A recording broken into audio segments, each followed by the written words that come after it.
Topical and atypical. Unfiltered and independent. 100% authentic and intelligent.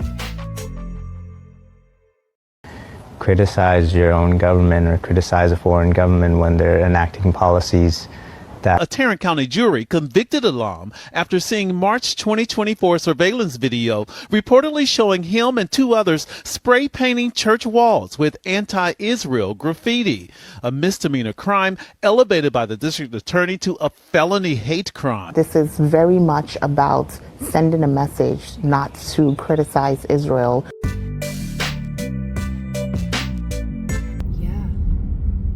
People can't escape this place. They would die immediately in the desert.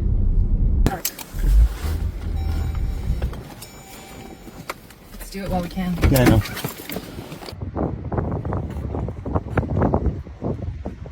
Gotta go. Let's go. We do not want to get locked up in there.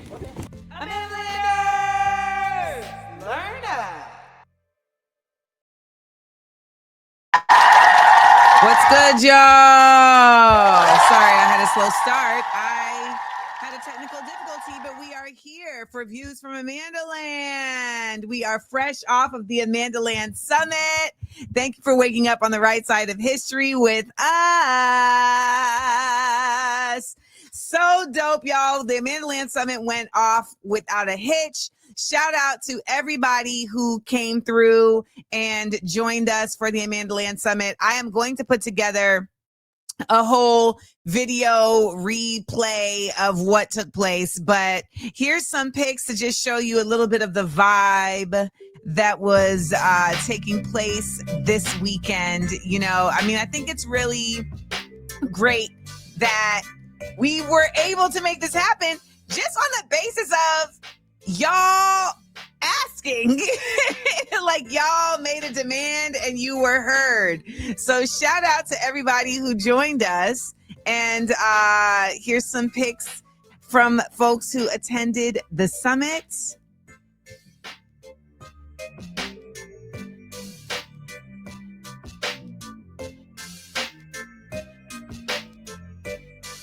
Look at everybody listening, laughing, screen printing. Look at all this knowledge that was just being soaked up. You know what I'm talking about? Just a really great gathering. This is folks on the on the scavenger hunt of New York City. This was our first night where we played a game, a word game. Well, it was a word challenge because I didn't want it to be competitive against each other. So folks is working together. You see this? So am really glad that we were able to make this happen. And I just commend everybody who joined us for the AmandaLand Summit. So understand, I'm going to put together a whole video. This has just been a very annoying last 5 days, which is also why we are not going to have a critical thinking exercise today, because I have to give myself a little moment or else I will have an autism burnout session situation. So we are going to make the show just a little shorter today, just a little shorter, but that's not going to stop us from having great conversations with folks who are doing real work and who really are actively challenging what's coming in our way, which does not include Kamala Harris, who opened her mouth to call Donald Trump a communist fascist. I just, oh my God. Like, this was just one of those examples where you always have to remember that these people who are in these positions of power, it's not necessarily because they are smarter than you. It's not necessarily because they have studied more than you. Like, they're just saying shit sometimes. They don't even really know what it is. And just because someone's like a lawyer doesn't mean that they necessarily have the tools to be a leader. Okay, so we're going to get into that. We're also going to talk about the Global Summit Flotilla, which was attacked by Israel 11 times last night. We're also going to talk about this UN General Assembly that's taking place right now, and I will give you some insight on what the UN General Assembly is. We also have a How Black Do You Feel Today? We have a new segment, High Quality White, and we're going to talk about this, this frustration over Kimmel getting his show back and people reinstating their Disney subscription. So all that is happening on the show today. But first, we got to find out who is in the building. Yay! Shooby-dooby-doop-doop-doo. Hey, yeah. AmandaLand's here to learn. Drop in and tell me where you're watching from. Let's get this party started. Oh, come on. AmandaLand's here to learn. Drop in and tell me where you're watching from. Harrisburg, Pennsylvania, Oakland, Cal, from the shower. Now that's dedication. Chi-Town, Istanbul, Turkey. I think that's a first for the map. The 30-minute 313, Gulf Coast, Fort Worth, Escondido, California, Maryland, West Harlem. Still waking up in Santiago, Chelsea, New York City, Oxford County, Ontario, Santiago, Chile. I think that's our first for Chile. Flatbush, Brooklyn, NYC, Massachusetts, Manchester, UK, South Africa, Costa Rica, Newark. I love how you spelled it. Newark, New Jersey, Bangkok, Thailand. Oh my God, we have a lot to add to the map today. Keep track, Rolando. Mexico City, West Virginia, Leeds, UK, Jacksonville, Duval, Portland, Oregon. AmandaLand's here to learn. Drop in and tell me where you're watching from. If you're watching on Instagram, come on over to YouTube, Amanda Seals TV. Hey, we got Manhattan, Japan, Little Rock, Arkansas, LBC, Cali, London, good morning, Race, Tampa, Florida, Las Vegas, Bridgeport, California, Fairfield, Maine. Oh my God, is that our first time with getting Maine on the map? Seattle, Washington, Brick City, New Jersey, Santiago, Tejas, Cape Town, South Africa, Mesa, Arizona. Oh my God, my face. Kuala Lumpur, Indonesia. Oh, that's Malaysia. My bad, Malaysia. I got to get my geography together. Canada, Compton, Vegas, Brooklyn. What? AmandaLand's here to learn. Thank you for telling me where you're watching from. Guam, South Orange, New Jersey, and Arlington, Texas. Yo, we got a lot to add to the map, y'all. We got a lot to add to the map. Okay? Rolando, keep me together. Because this is... Okay, I know. Did we have Turkey on the map before? I don't feel like we had Turkey on the map before. We didn't. Oh, yes, we did. Okay, yes, we did. We had Istanbul. Okay, we had Istanbul. Okay, did we have Malaysia? Okay, we did have Malaysia. We had Malaysia last week. Okay, what else? We had Cape Town, South Africa. We know we have South Africa on the map. I feel like there was a new one that we didn't have on the map. Thailand. Thailand is on the map, guys. Oh my gosh. We are more worldwide than I thought. We have Maine on the map. Okay. I mean, listen, Costa Rica. Did we have Costa Rica before? We did have Costa Rica before. Who knew? Oh my gosh. Well, we're popping. It's basically what we're learning in this moment right now. That's what we're learning. Okay. Chile. We didn't have Chile. Okay, we gotta add Chile on the map. Chile on the map. Chile on the map. Chile on the map. Doing too much. Chile on the map. Chile on the map. Santiago. Wow. We added a new pin today, y'all. Santiago, Chile. Look at us. Look at us. Global. We got to bring the summit global, y'all. We got to bring the summit global. And shout out, man. I think it's really crazy that people flew in for the summit. Like, that warmed my entire heart, soul, all the above. Like, it was just like, oh my God. And the summit was so dope also because it was, in my opinion, it was like y'all got a chance to have community together versus just like doing like panels and stuff, you know, because that was the thing that I wanted to make sure happened, was that you weren't just like running around and like busy the whole time. And I know that there was a bit of that because we only had like one day, but I think that there was still an opportunity that folks had to like actually connect with each other. And I'm hoping that you all continue to keep those connections alive, continue to be in touch with each other, you know, and really just make this more than just a weekend. So. Ready? 1, 2, 3. AmandaLand!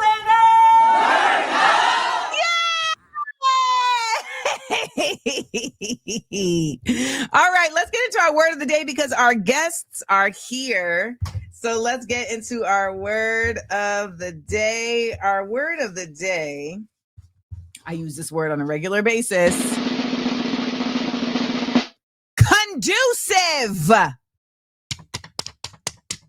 Conducive. CONDUCIVE. Conducive. It is an adjective meaning tending to promote or assist, helpful or favorable. We're going to talk about the UN later, and people have been asking the question, is the United Nations conducive to actually having a peaceful world when they're doing nothing to stop Israel? Conducive. CONDUCIVE. Shout out to everybody listening on the podcast and shout out to all of our replay crew. Drop a sentence for conducive in the chat. In the comments. Drop a sentence for conducive. CONDUCIVE. Conducive. Can anybody use it in a sentence? Can anybody use it in a sentence? Let's see what we've got. Views from AmandaLand is conducive to community. You are right, Lester. You are right. KRT said the summit was conducive to building community. That is correct. Brandon says doing research on your own is conducive to your health. Literally. You ain't never lie. You ain't never lie. Someone said I thought you were going to. Adriana, why are you clowning me? I do say imperative a lot. Leah said the views from AmandaLand is conducive to my mental and spiritual health. We love it. We love it. We love it. Kimberly said the same. AmandaLand Summit was conducive to us creating a real life community. Shout out to all my LA people. We had a number of LA people that they're at the summit, which says a lot because that's a flight, y'all. That's a flight. All right. Captain just said taking every Wednesday off work for views for AmandaLand has been conducive to my well-being. I love that. Iron Camellia, I agree with you. The UN is conducive only to keeping the status quo. Correct. Also, Carmen says countries pretending to be conducive to liberating Palestine. I don't know if that's the right use of tending to promote or assist, helpful or favorable. If this is correct, that's the first time I've used it in that format. And I think that that's interesting. All right. Jasmine says your channel is conducive to rebuilding and restoring the Black community. I like to think so. And does anyone, let's end it on a high note. There we go. Cameron said the vision is to create a culture that is conducive to continual progress and change. We talked about that. We talked about that at the summit on our panel with Claudia de la Cruz, Angelica Langdon, Christina Brown, and Davidson Boswell. Cracking Up the System, I thought was a really great panel where we got to not only talk about how art and culture and organizing all are interconnected, but we also got to answer a lot of people's questions about many topics, right? About organizing, about What is the difference between organizing and mobilizing? What actually is organizing? You know, the ways in which we are like, what are other options for resistance than the ones that we already have? You know, these are all things that I think people kind of take for granted in terms of being able to like know what they are. Like you hear these words all the time, but then you're like, wait, what does it mean? And thank you, Kimmy, because it was also funny AF. Yes, I made a point to have people on the panel who were not only brilliant, but also hilarious. And that was not just the comedians, because if you know Angelica and Claudia, you know, they are some funny folks. Okay. They are some funny folks. All right. So, you know, let's get a bonus question. The bonus question is, hold on, let me write it out.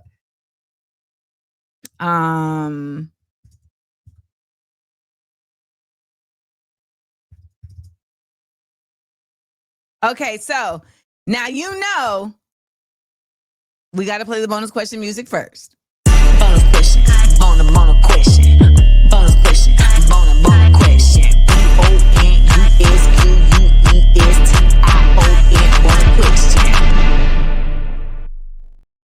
All right, y'all. Today's bonus question, and you can drop your answers in the chat, is what's a boycott you've kept and why? What is a boycott that you have kept and why? Because you see, all of these whites said, oh, y'all putting Jimmy Kimmel back on the show. Okay, then we just we're gonna re-up our Disney subscription. We're gonna re-up. So I want to know from you guys, what is a boycott that you have kept and why? All right. I love that Brandon said he's popping and locking at his desk. Okay, so Sarah says Starbucks and Target, and all my folks in the replay crew, drop your answers right now in the comments. Drop your answers right now in the comments. Sarah, I have definitely kept up my Starbucks. I have absolutely had to stop in Target, but back in the day, I don't know about y'all, I used to just walk around Target hoping to find something else that I didn't even come there for. Now it's like, no, I'm only coming here because y'all are the only place I can get this one thing. All right. So Rachel said, I boycott the following corporations: Starbucks, Amazon, Walmart, and any right-wing MAGA companies. I appreciate you. I appreciate you. Let's see. Target and Walmart. A lot of y'all said Starbucks. I have absolutely kept up my Starbucks. I haven't gone into a Starbucks. I don't even know what a Starbucks looks like anymore. Yep. Goose Trouble. I've kept up my McDonald's one too. I mean, you can make your own Egg McMuffin. You know what I'm saying? You can make your own Egg McMuffin. Now, Fatima said they were going to buy a new car, but you avoided Hyundai because they're on the BDS list. Interesting. Interesting. I didn't even know that they were on the BDS list. Danzen J says BDS movement and Target. Miss Blessed said Nike and Sephora. To all the people, all the power said R. Kelly since 9 years old. I'm with you. I've definitely kept up my R. Kelly boycott. All right. I've definitely kept up my R. Kelly boycott. What else? Carla said Meta. That's impressive that you've been able to keep your Meta boycott. You know, these monopolies are not by accident, right? Like they create these monopolies so that it is very hard to boycott because these places are all, they literally monopolize. They make it so that you can't try. It's like if you have to like pick one and you still have to interact with another one. Now, I saw someone said, Tommy Hilfiger. And the fact that Tommy Hilfiger never said the rumor that everyone says that he said. There is no proof. There is no version. There is literally no example of Tommy Hilfiger saying he doesn't want Black people wearing his clothes. So I don't know why y'all say that, because he never did. He never said that. He never said it. It's been debunked over and over and over and over again. Okay?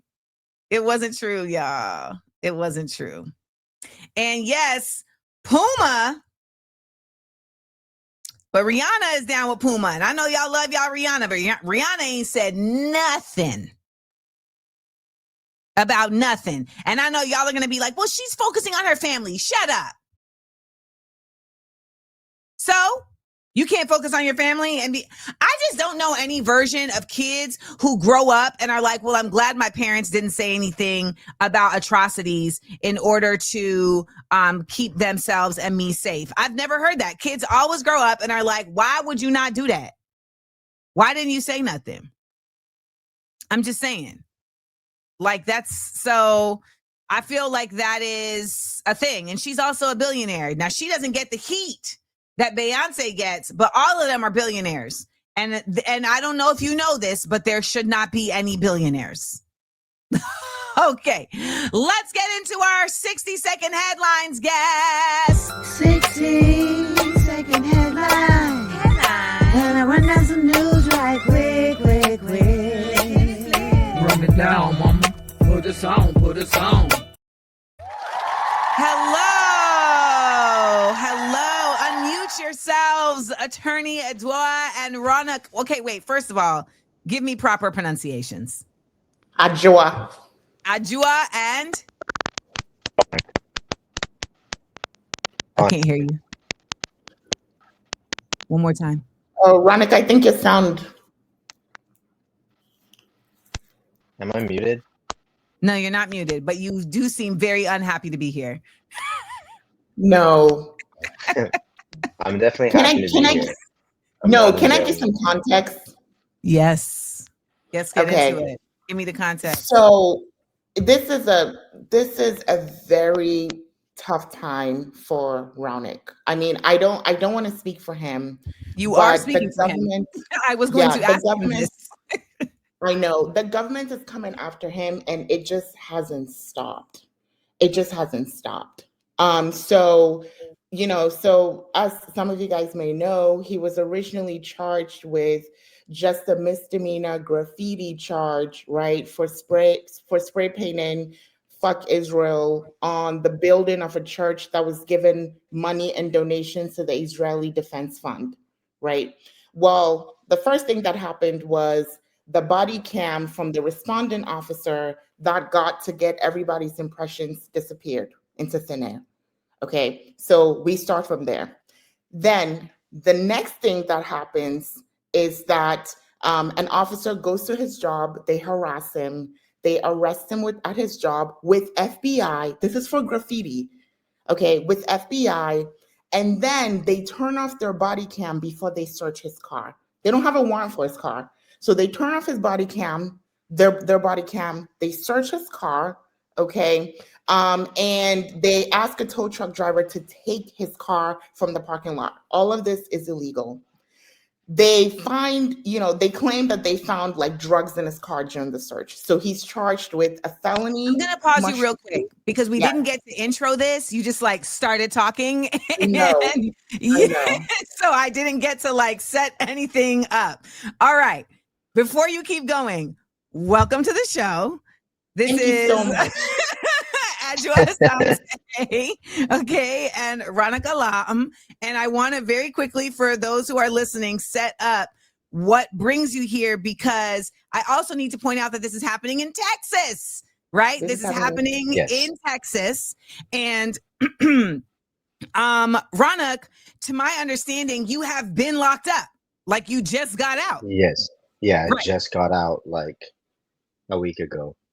Yeah. So this is happening in real time, and I appreciate you, Adwoa, letting us know that this is not like a resolved situation. This is happening continuous, and it is becoming even more arduous. And I saw on your Instagram, Raunaq, that you said Zionist sympathizer Brian Bolton tried to lock me up for 180 days, overriding the jury's decision for probation. But the legal team, aka Adwoa Sante, and the appeal process are fighting back. So your boy is out. Also, Raunaq, I think you should also know that they're going to be extra hard on you because you fine. So just know that they hate. They hate it. Yeah. They hate it. You got perfect teeth. They hate it. They hate it. They hate it. They hate it. So I just want you to know that, because it is an extra added frustration when they're like, he's handsome. Yeah. All right. Too cute to prosecute, I guess. Yes, too cute to prosecute. There you go.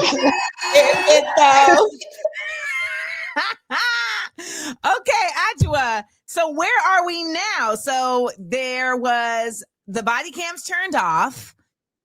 You get locked. How does it go from you're at the scene of the crime and the alleged crime, and they're turning off body cams? What happens next? So let me just give you a little bit of a timeline.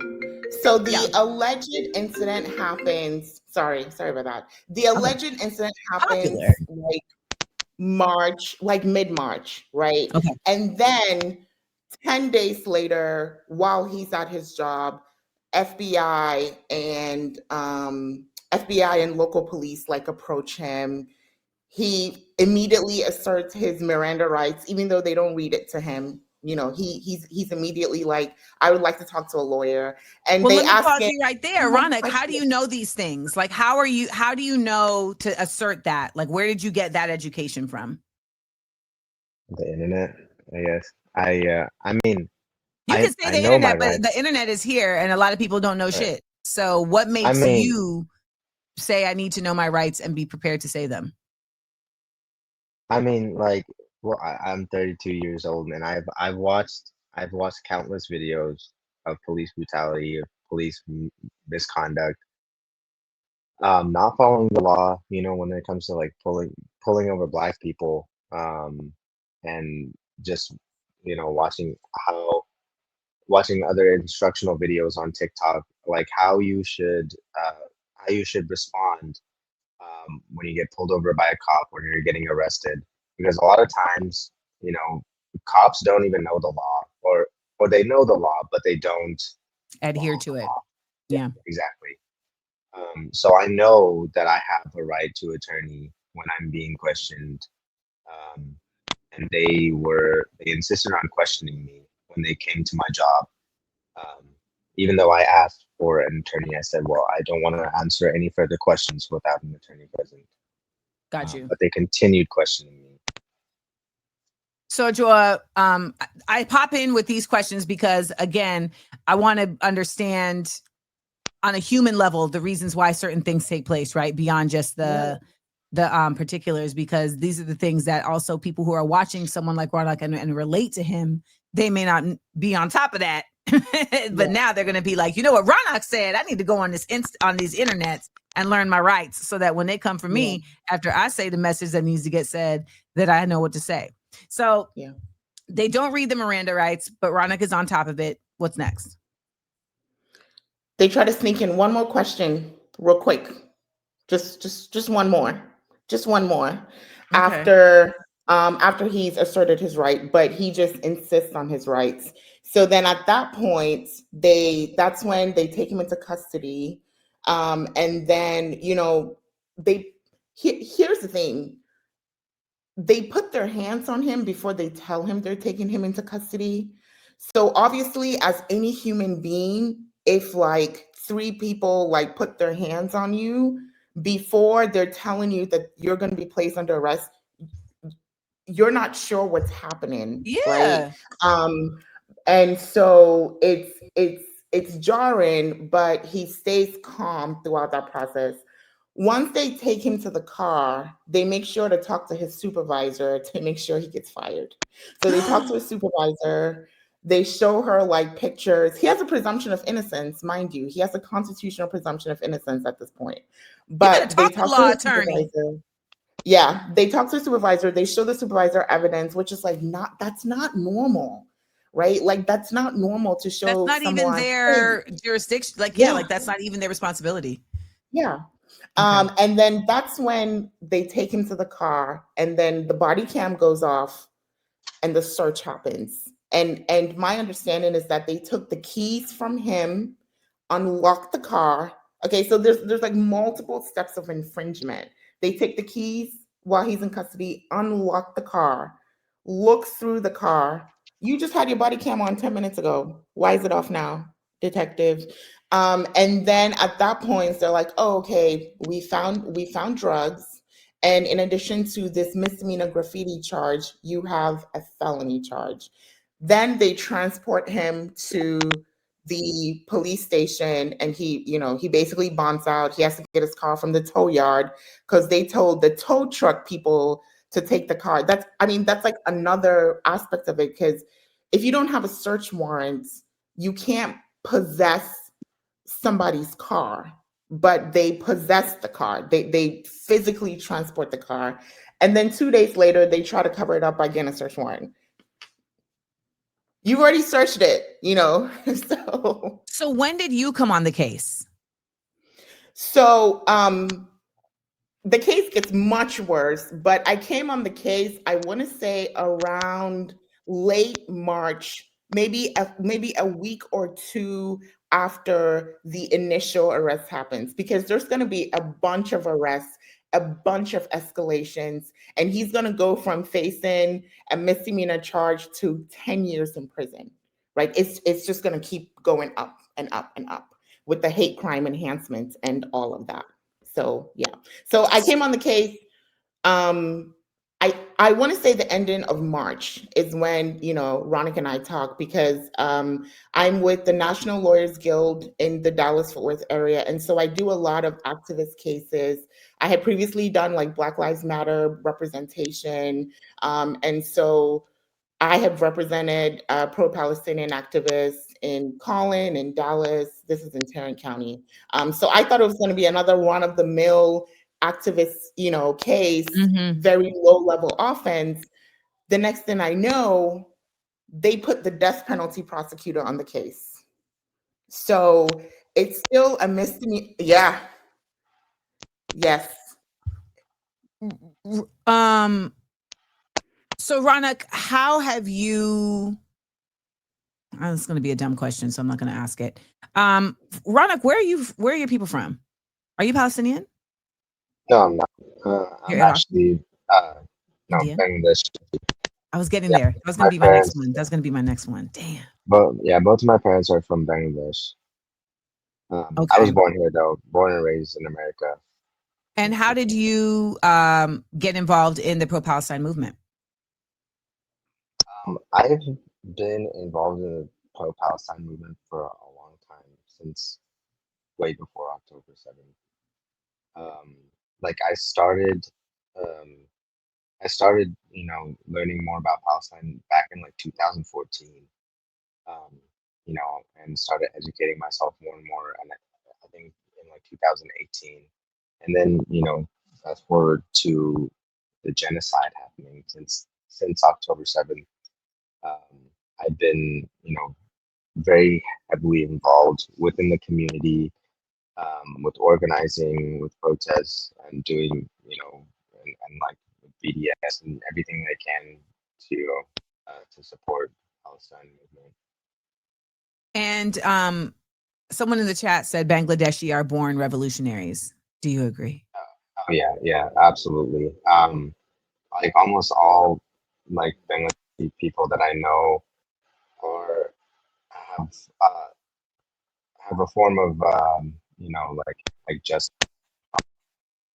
like they're all and I root.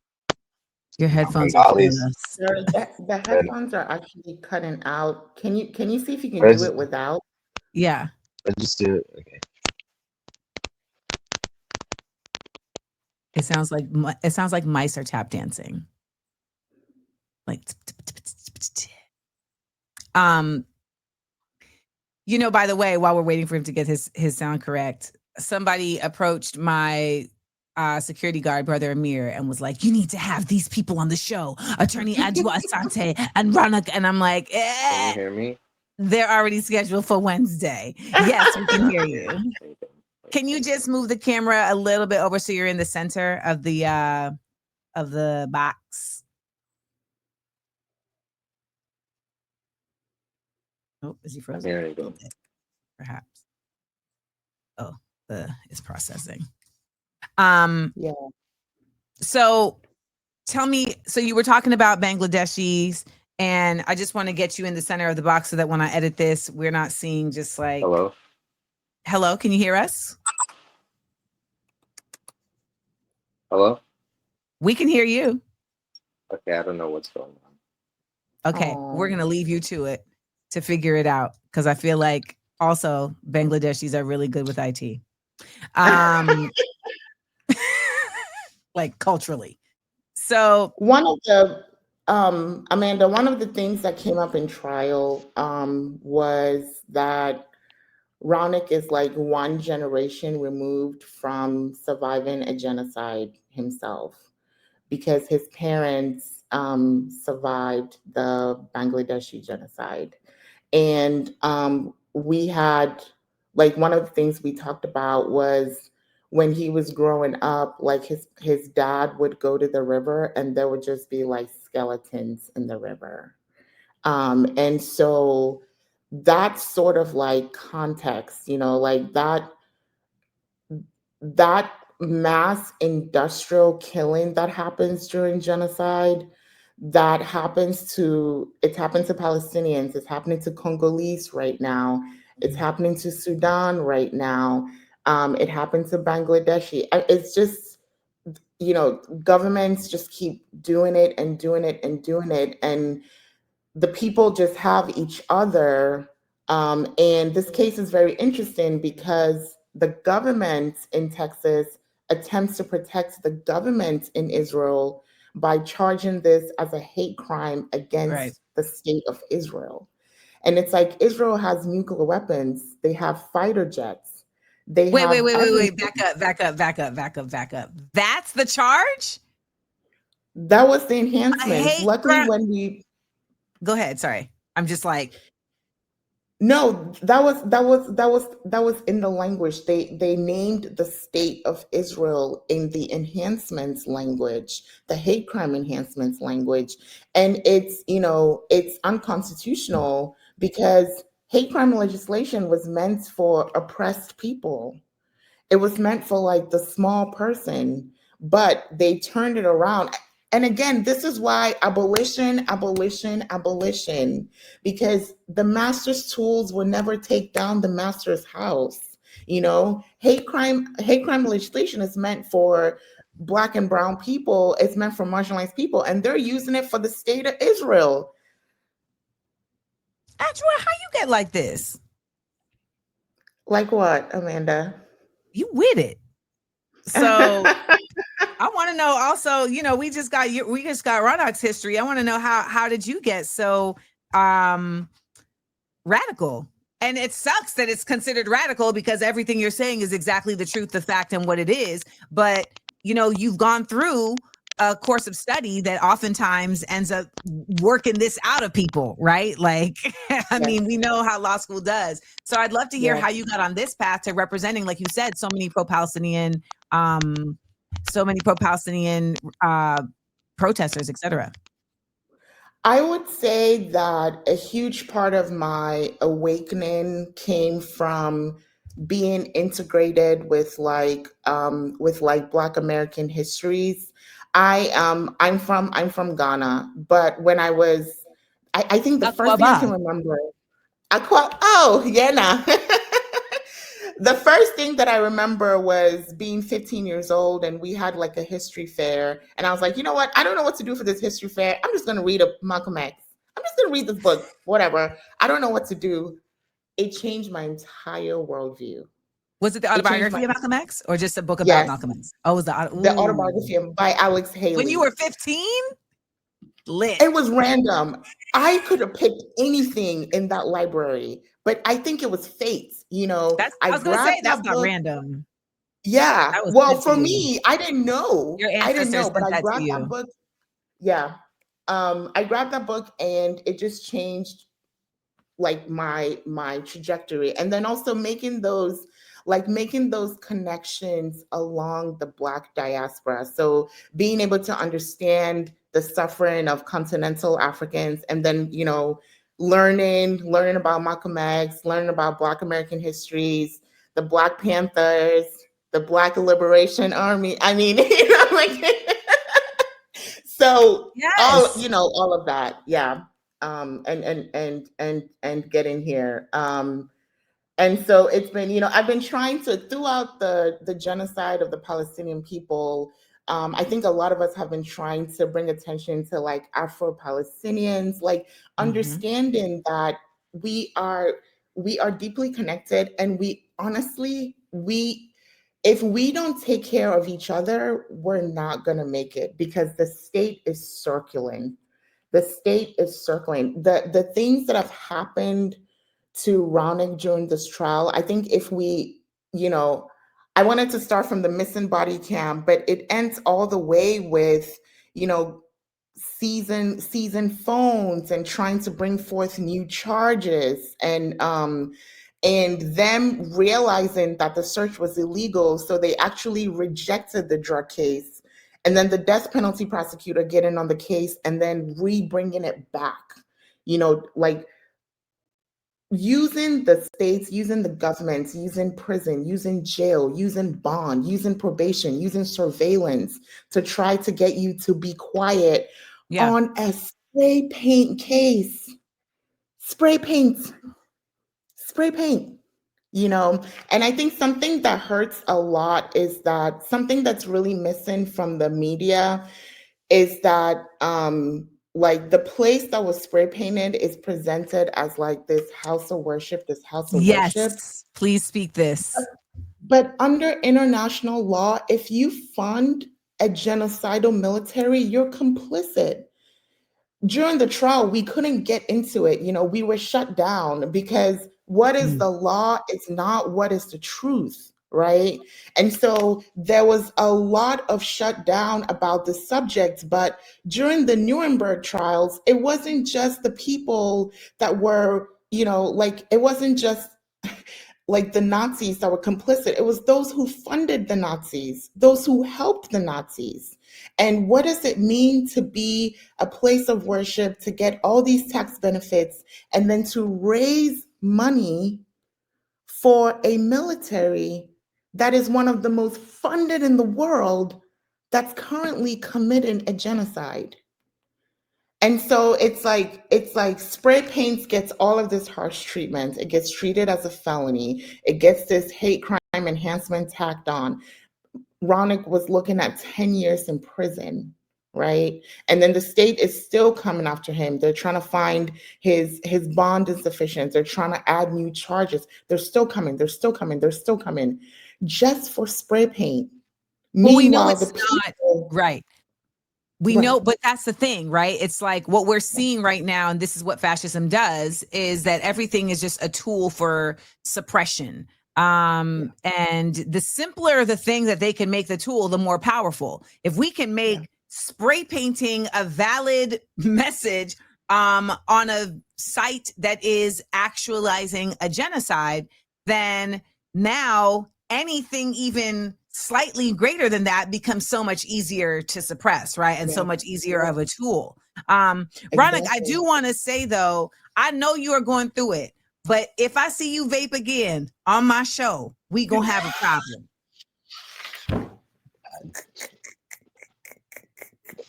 Okay. Because that was wild. Okay. I didn't see it. Were you vaping, Raunaq? Yes. Raunaq said. Okay, my bad. But this is also a symptom of fineness. And this is an issue that we need to address. Fine men feel like they can do whatever the fuck they want. You cannot. Let them know. You cannot. That's why the pandemic was horrible, but it made a lot of handsome men realize what it's like because they had the mask on. They couldn't get the treatment. They couldn't get the treatment. Okay, yeah. They lived a different life during that time. They said, damn, why am I not getting free hash browns? I usually get free hash browns. No, you regular now. You regular now. So what's next? What is next? I mean, but I also want to point out though, Raunaq, I'm gonna let you slide for two reasons. One, because you are definitely going through a terrible situation that we know is definitely being used to, what we say, throw the book at you. And I want to point out that, you know, from the pictures I've seen, like you've really just been so poised throughout this. And I think that's also like a real, that's a constant that we see with pro-Palestinian protesters, right? They're smiling because the resistance that's being done is for such a righteous reason, right? And there needs to be a continued pride in that. But I also want to give you props because, y'all, he's a cat person.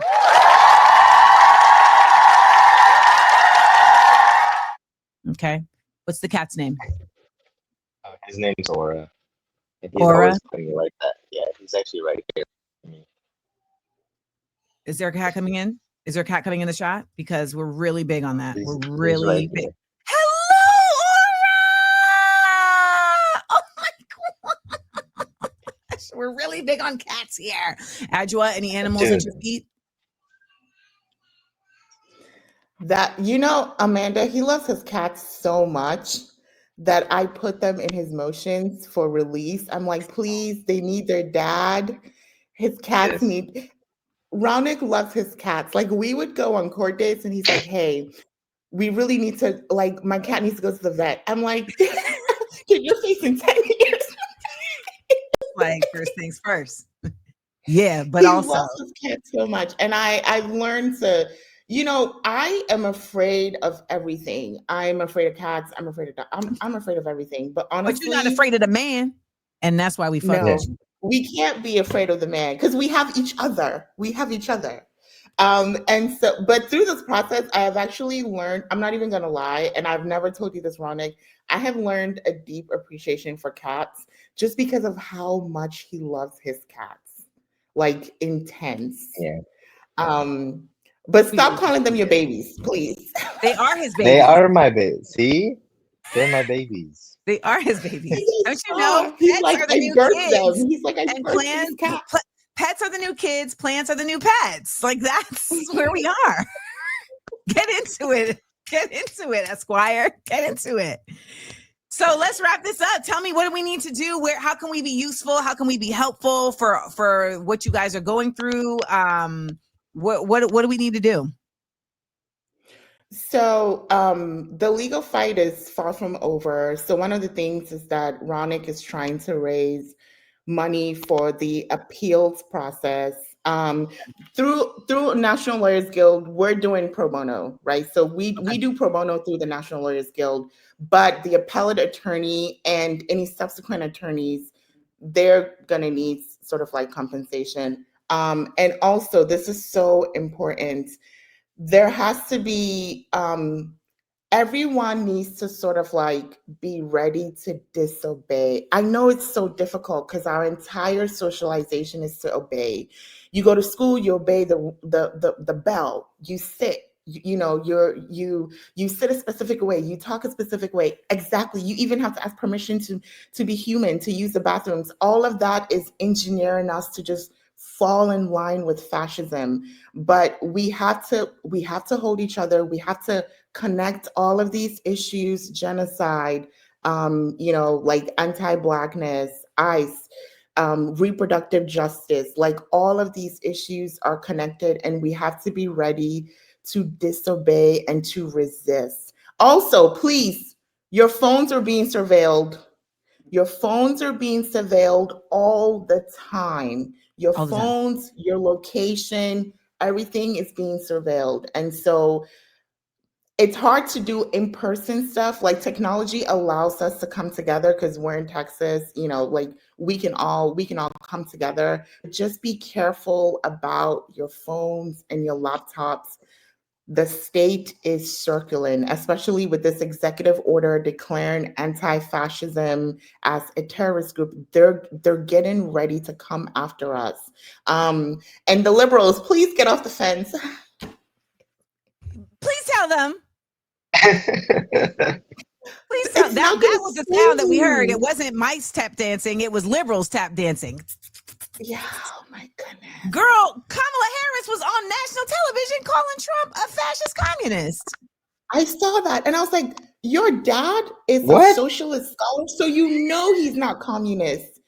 Your dad is a socialist scholar. You know, I have nightmares about this, you know, because I just had a baby and I have nightmares about this because her mom was like one of the only ones let in the like Black Panther Party reading group like that. I mean, her parents are so radical and she's a genocider, right? Like an Like what actual does one, like an resistance? actual. She's married to a Zionist. Yeah. And the wildest part was like She was raising money for genocide, for Zionist nonprofits since she was 16. oh my goodness. And literally one of the organizations that she was raising money for lost their accreditation from Canada as a charity organization because they fund the genocide. Mm-hmm. It's so harrowing. It's like, oh, great word. yeah. I have nightmares about this because I'm just looking at my baby and I'm like, I'm gonna love you so much that you're not gonna grow up to be a prosecutor. I'm gonna love you so much. Well, I think, and before we go, I'd love for you to really quickly frame for folks, because when you're growing up, you are taught through Law and Order and all the propaganda that the prosecutors represent good guys, defense represents bad guys. That is what you're taught. So I would love for you real quick to just give people a framework of why that is not that basic. I think the easiest way I can say it is, imagine if your job every day is to put human beings in a cage. Every day you go to work, the only thing that you do is to find a way to separate people from their family, from their community, from their children, from their resources, and to put them in a cage where you know that they will be psychologically and emotionally tortured. They might face sexual violence, right? Like there is an element of dehumanization built into the job. And a lot of people in jails and prisons just need their material needs. Let me tell you a quick story. I'm representing a homeless mom who's facing a felony theft charge because she had 2 prior theft charges because she stole $44 out of Walmart, okay? And then the police used clear view surveillance to find her face. I'm getting all these facial recognition cases.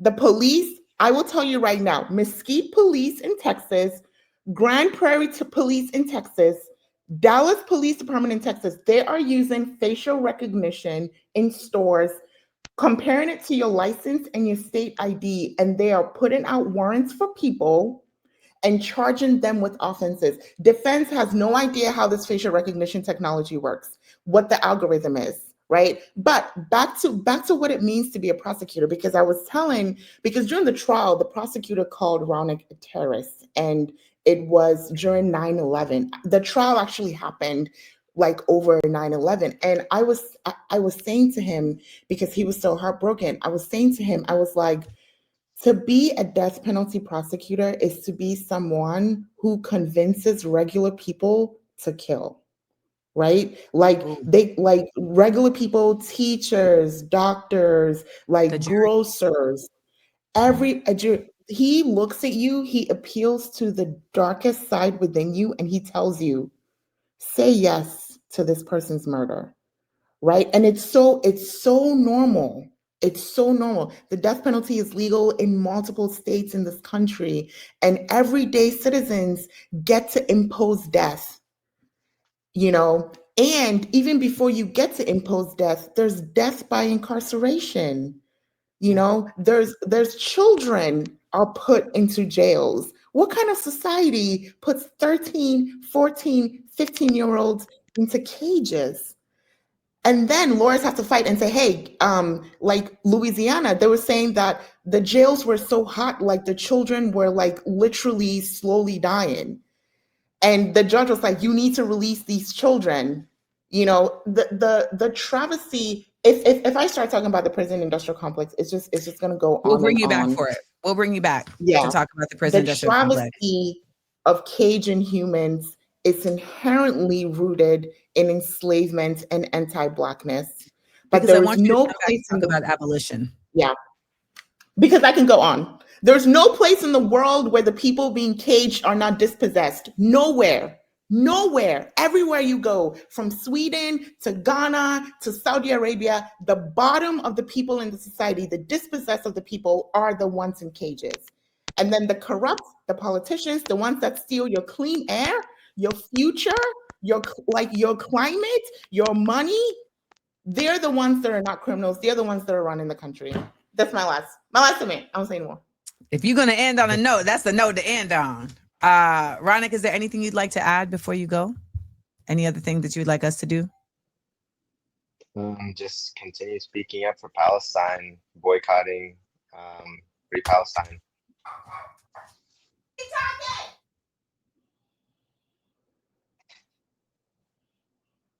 Is that her dog? I'm thinking she's gonna bring her cat.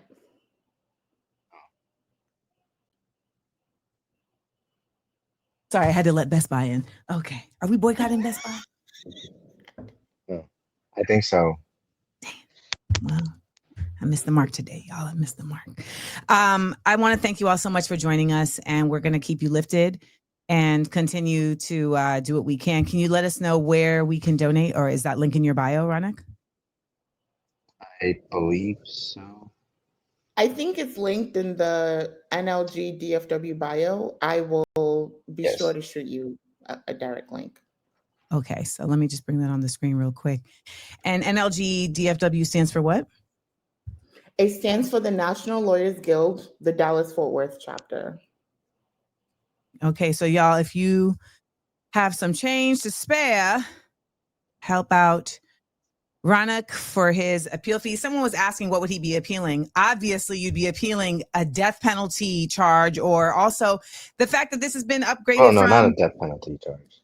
Well, if it happened, I'm saying that's something you would appeal. But right now, you're currently appealing the terrorism charge, right? The criminal mischief of a house of worship charge. He's appealing that. Okay, there you go, guys. The criminal mischief of a house of worship that is funding a genocide. Correct. Yes. There we go. Because that's not an oxymoron. Thank you all so much. I really appreciate you taking time with us. And we have an action-based audience here. And so I'm hoping to see them also be supportive of your actions and fight the power. Right on. Fight the power.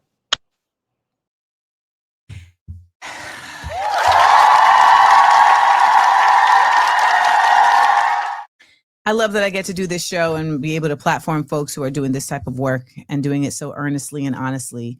And both of them, right? It's Raunaq, it's Adjoa, and they are not individuals in their, like, they're not the only ones doing their work, right? And I think that's the other part that we have to remember. Raunaq is a part of a bunch of folks that are working to be in support of Palestine. Adjoa is a part of a league of lawyers that are doing this work.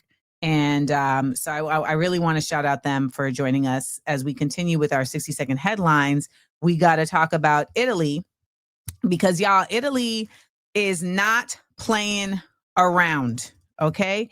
Italy is really that girl. I don't know if you all know, but last night, the Global Summit Flotilla, which is the fleet of boats that is heading to Gaza to break the siege, they are a humanitarian mission. They have no weapons on board. They have literally formula and food. That's what they have on board. They were attacked 11 times last night. If you were on the internet, you saw various members of the flotilla reporting what's going on. And I think it's really clear that the international community is also not just being silent anymore. And I'm really happy to report that Italy has said, yeah, we're not going to take this lying down. And they are sending a boat. Okay. They're sending a warship to provide support to the fleet. This is happening. Italian Defense Minister Guido Crosetto. I want to learn how to speak Italian just so I can curse people out in Italian because it sounds really cool when you do it. Anywho, Guido Crosetto has dispatched the Italian Navy ship called the Al Samud to the Al Samud fleet heading to Gaza after it was targeted by the attack. So this little map here shows you the route of how things have been going with the drone attack site, which happened early this morning. And it shows you where Gaza is. And so as you can see, the relation of the Italy boot to where the Summit Flotilla is, you can see that they are not too far away. So really happy to see Italy stepping up. And I don't know if you remember, but the dock workers in Italy were like, yo, if you play with the global Summit Flotilla, we coming for you. We're stopping everything. And the rest of Italy joined in. Look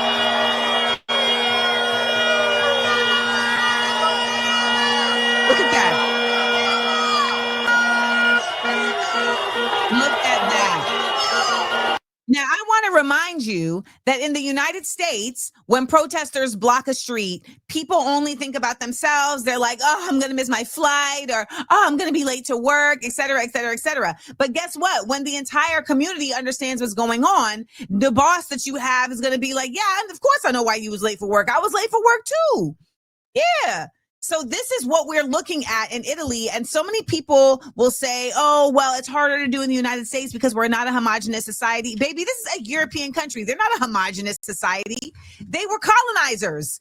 You know how many people they have in their society that are not Italian born or that are not originally Italian? Like, it's not like Korea. Get out of here. No, as you can see, all different folks that are in these cars pumping their fists. So there's no reason to think that. Teniamo a precisare che condividiamo tutti, siamo in 9, le ragioni dello sciopero. Like, I don't know what she's saying, but it just sounds cool. You feel me? So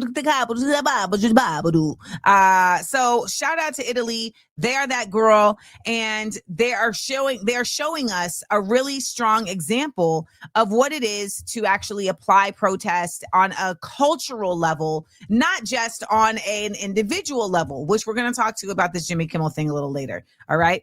But I want to get into this UN General Assembly because I know that a lot of y'all are hearing a lot about it, but you don't necessarily know what it's all about. So let's talk about the UN General Assembly. What is the UN General? All of a sudden, I just picked up a speech impediment. I said UN General. Wov. Anybody know what that reference is? Anybody? Okay.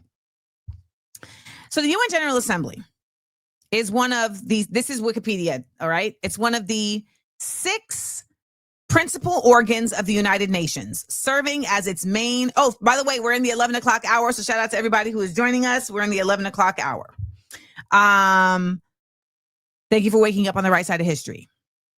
The United Nations General Assembly is one of the 6 principal organs of the United Nations, serving as its main deliberative, policymaking, and representative organ.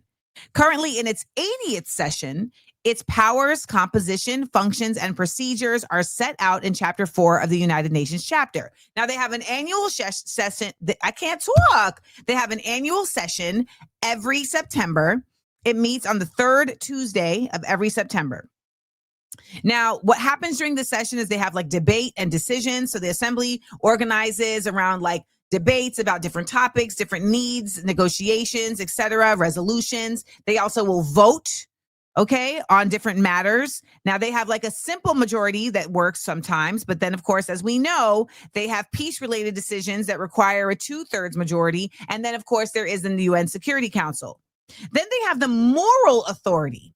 So these are resolutions that are adopted by the General Assembly, and they're not binding laws, but they carry moral weight and can influence global action. In this context, we have to discuss the conversation around Gaza, because we are seeing individuals who are representative of major nations coming forward saying, yeah, we not with it. Okay.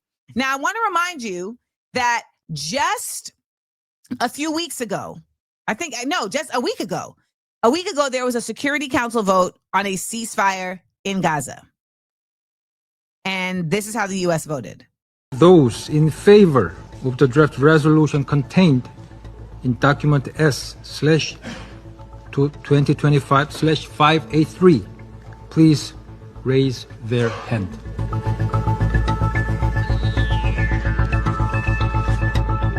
Those against.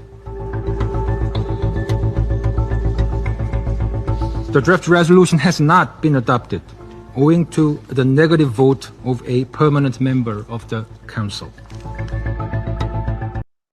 Now, before I get into how things are going right now, let's remember how the United Nations was formed. Because you're like, so how does everybody vote that they want to have a ceasefire, but then this one person said no, and now we not ceasefiring? Like, how'd that pop off? Well, let's get into some history.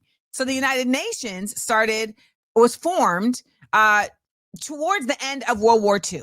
Okay. And Franklin Delano Roosevelt, FDR, in 1941, he said that the allies fighting against the Axis powers in World War II should be the United Nations. And when we look at the Axis powers, it ended up at that time being Germany, Japan, Italy. Am I missing anybody? Basically anyone who was against them. Now, I want to remind y'all, all of these folks are colonizers. Okay. It's just colonizer on colonizer violence. All right. This is colonizer on colonizer violence. Now, the UN conference on international Russia was not an ally of Germany. Austria. So Austria, of course, ended up becoming an ally of Germany because they came and took it. Okay, so the UN conference on international organization happened in the spring of 1945, and the representatives from 50 nations gathered in San Francisco, shout out to the Bay, to formalize this new organization. But I want you to think about certain things, right? They created the United Nations, and it was formed on U.S. soil. From what you understand of what the United States is now, you may not have understood it before, but from what you understand about what the United States is now, yes, anything that happens on the United States soil is some funny style stuff. Now, someone says, except Japan, that they're not colonizers. Japan is absolutely colonizers. Ask Koreans. You need to watch Pachinko. Japan are absolutely colonizers. Cut it out.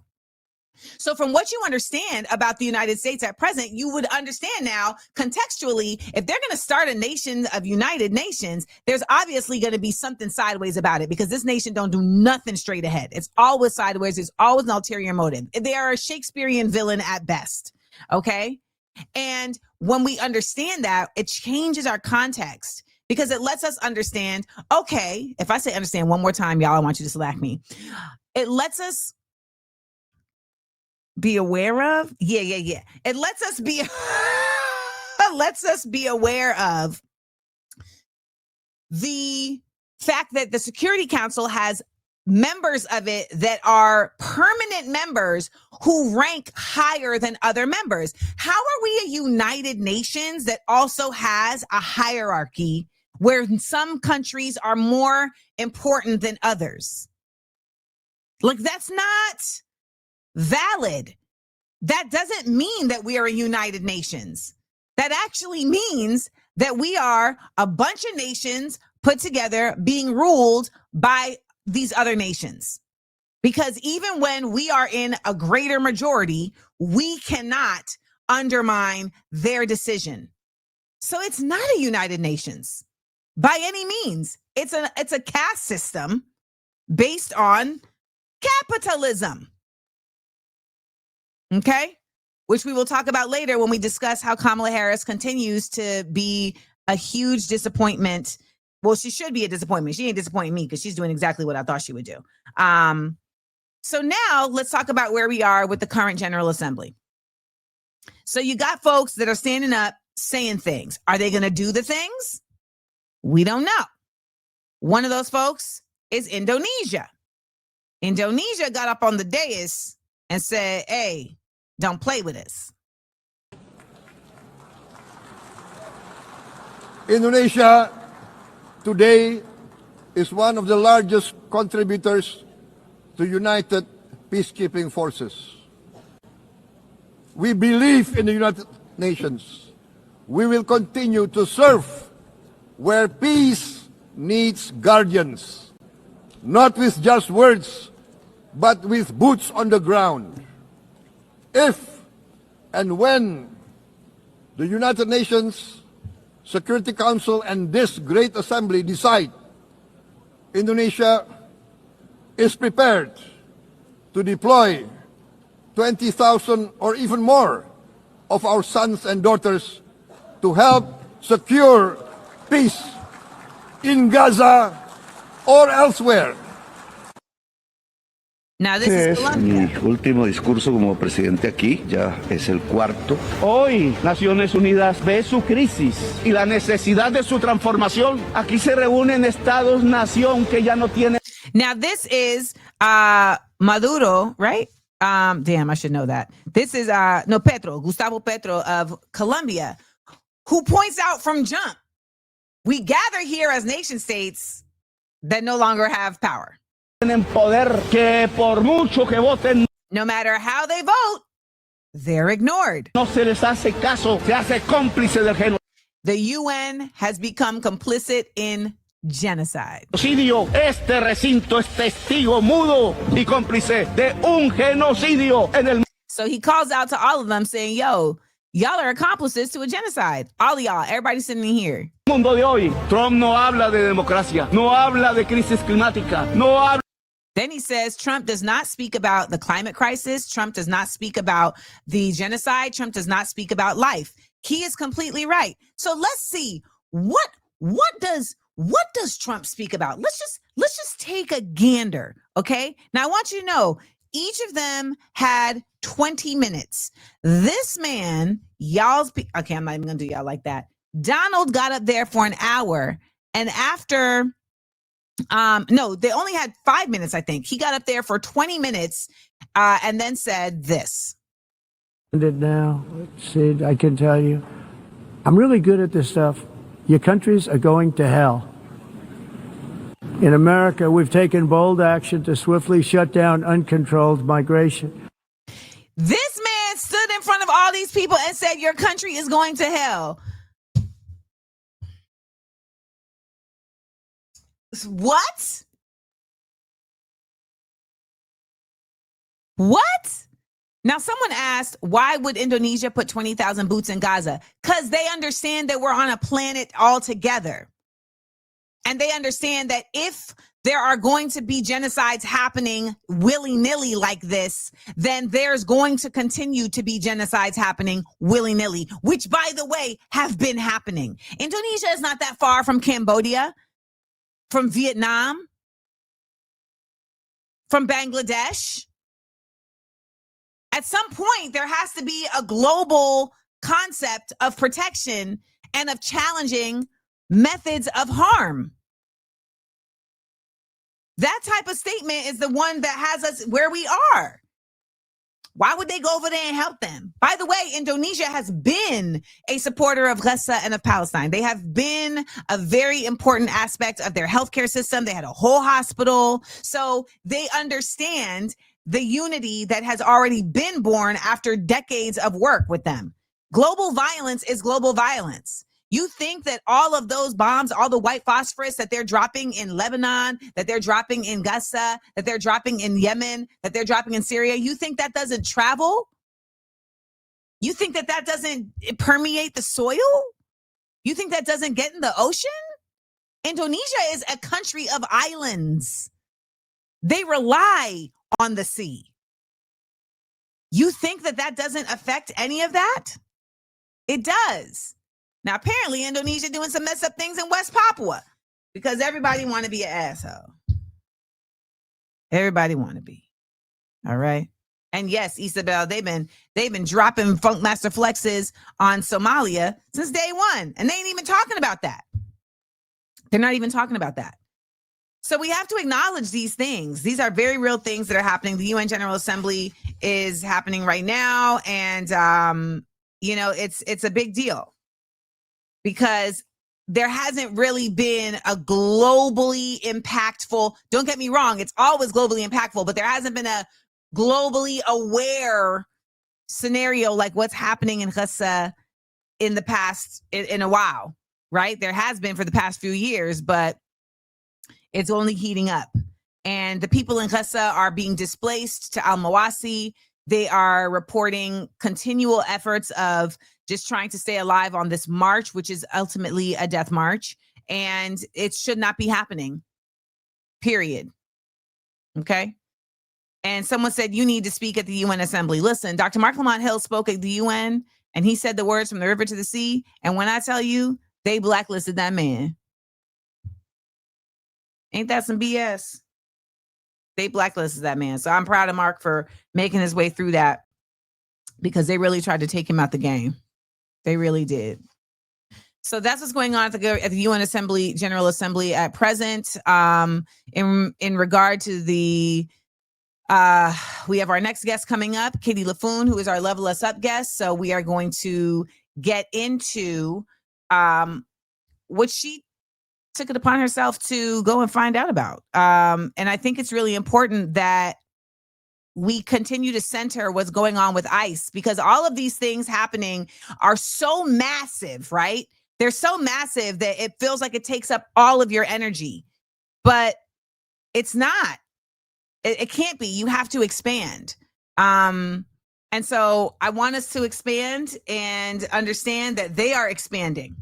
All right. They are expanding. So let's get into our Level Us Up guest for this week. AmandaLand.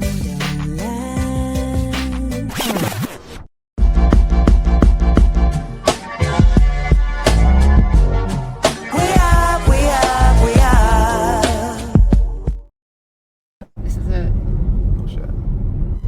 So it is in the middle of nowhere. Mojave Desert. Hotter than shit. Yeah. People can't escape this place. They would die immediately if it doesn't. That is terrifying. It's interesting. Is that our sheriff's bus? That's our sheriff's buses. Look at all those fucking buses. Yeah, this shit's open for business. Whoa.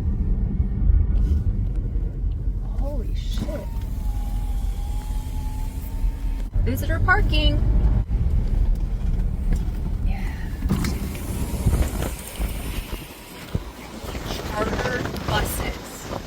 Chartered buses.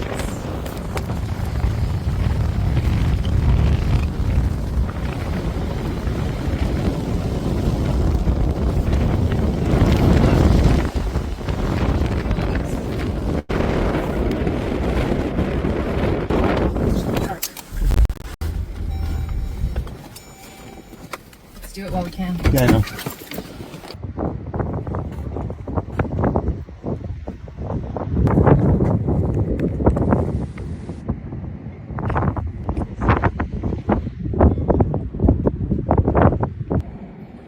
It's just a cage.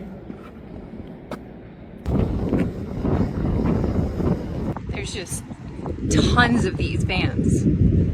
Tons of them. No. You guys gotta get off the property. Private property. You guys gotta... Sir, stop taking videos. Get off the property. Get off of the property. It's private property. I don't need to give you information. Get off of the property.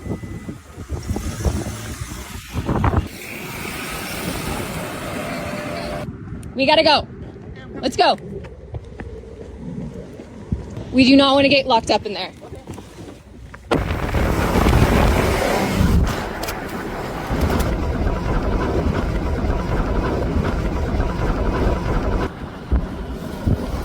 Here he comes. You can outrun your shitty.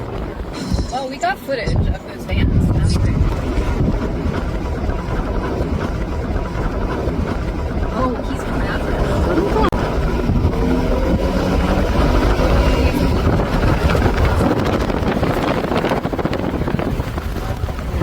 Hold on. Yeah.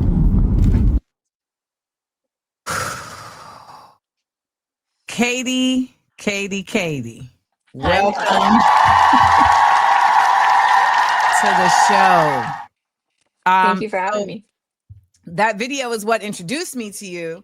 And, you know, sometimes the algorithm works in our favor in terms of bringing us into alignment with folks who we need to know exist and who are doing work that, you know, needs to happen. So can you please tell us about this video, about CoreCivic, about all the things, and what made you say this needs to be out there? I mean, it's kind of a crazy story, right? Like, I mean, I'm an activist. I've always been activated, but like, I'm all in. I've been all in since June 8th. I've been on the ground every single day, like many of us. And CoreCivic, I remember hearing about it like earlier this summer. It was all over. I don't know if you remember, it was all over the news here in LA. Like, it was on TV, it was in the local press, because that facility is a former prison that is up in California City. So it was already built and it was years in the making of getting it shut down. Like, it was a big controversy. People wanted it shut down for years because of the living conditions inside. There was a lot of drama around it. And we had passed a bill. I think I'm going to get the numbers wrong because it's early, but like SB 32 or something, where we don't want for-profit prisons in California. So Gavin Newsom finally shut it down early 2024. Everyone celebrated, yay. And then it was, CoreCivic got the ICE contract and they're looking to reopen this place as a detention center, but it's a prison. Like, and it runs like a max prison up there. And so people are freaking out, it's in the press, and then you didn't hear about it again. Right. You didn't hear about it. And like, I just came across, like, it was just happenstance. Like, the Dolores Huerta Foundation released a tiny little thing saying CoreCivic has illegally opened the center already, and we're going to a planning meeting in California City. And I was like, whoa, wait, what? Like, because it makes it the biggest ICE detention facility in California. Like, it's the largest one. And so at the idea that maybe something could happen, it was all over the press, and now it's illegally opened. And they have people there, like, nothing. I Googled, I looked everywhere. There was no coverage, like, whatsoever. So I'm like, that's weird. That makes zero sense. And Right. so my spidey senses are like, okay, are we allowed to curse? I mean, we try not to because Okay, no, the algorithm this is already us. likes to suppress. So, Okay, but I right, slip. got it. Yeah.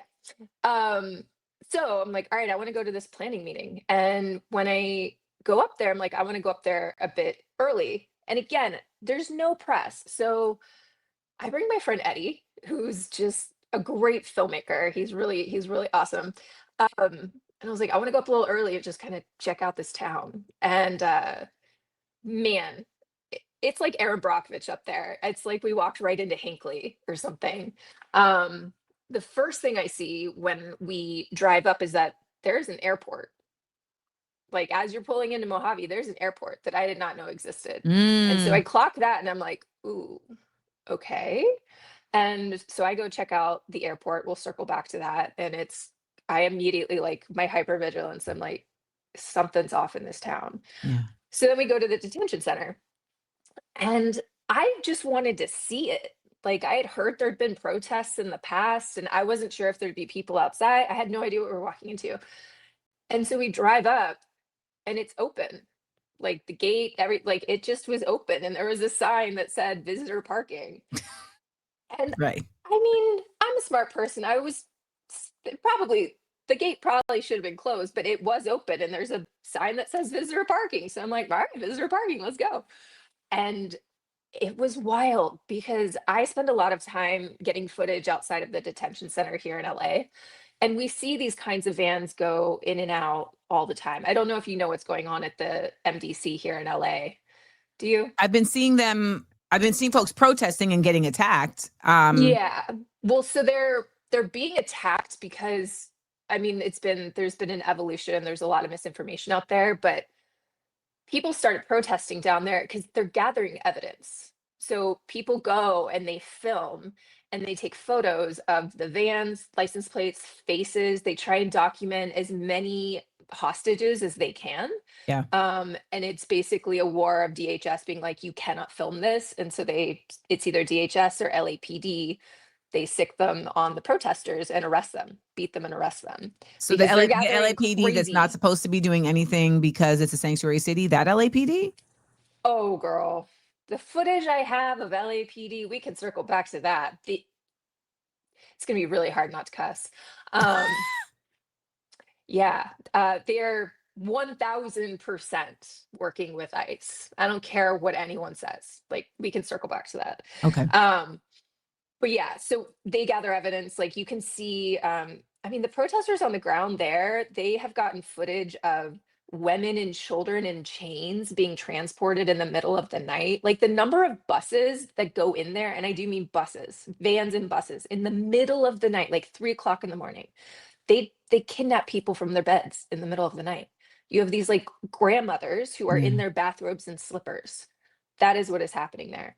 So anyway, we see these vans, but they're so blacked out that you can't see inside. And I don't mean like LA blacked out where it's like you can kind of see a shadow. I mean, you can't see in the windshield. Like you can't see anything. It's like a two-way mirror. It's like a one-way mirror. No, two-way mirror. Yeah. Two-way.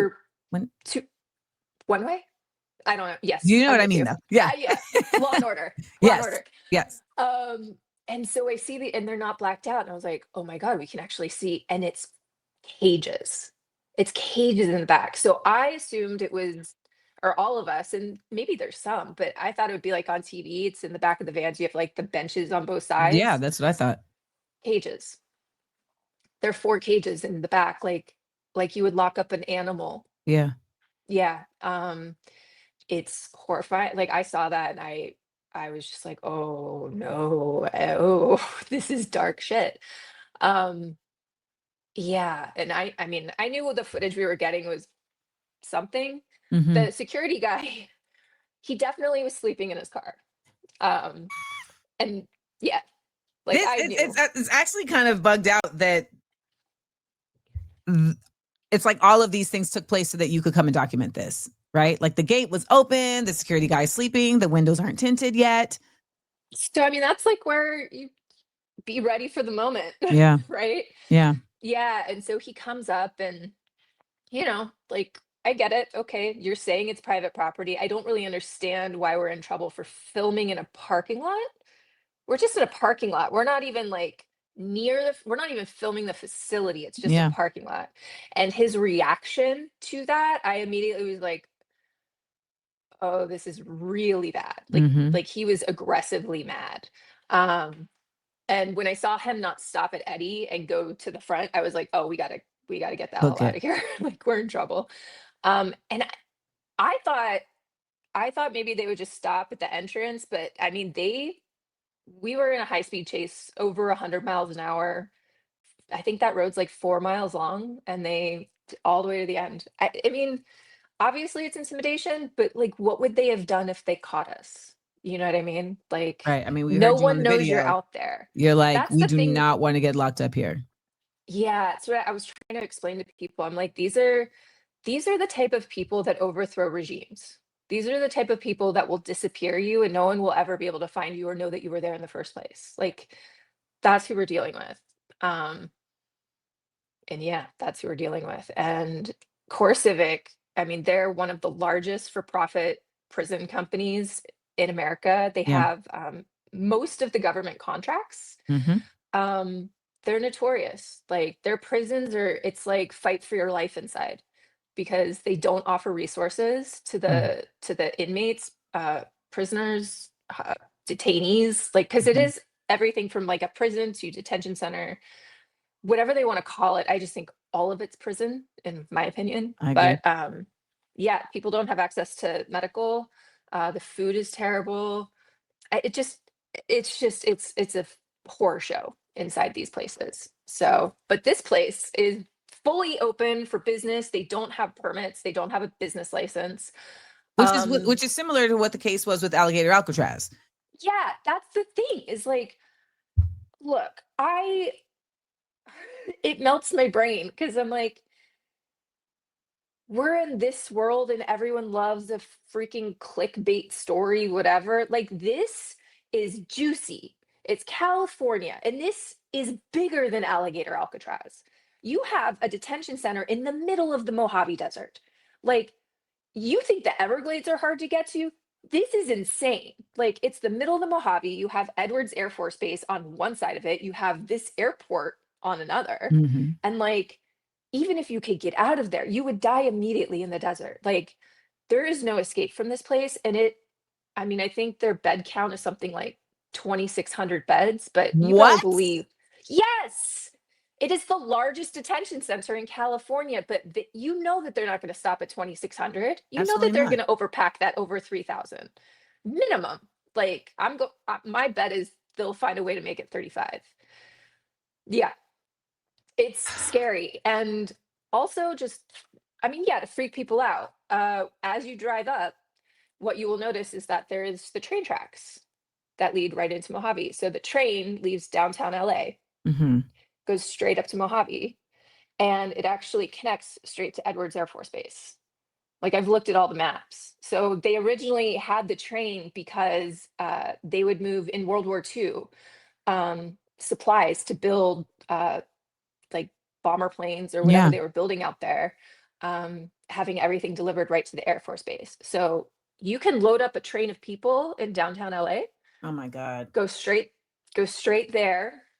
No one would ever know. No one would ever know. You would never know that you were trafficking people, and you could just have a cycle of trafficked people that no one would ever know. It's a no-fly zone. You can't get photos. It's a really dangerous situation. The fact that no one is talking about this tells me everything I need to know about this. Because I have pitched it and no one will cover it.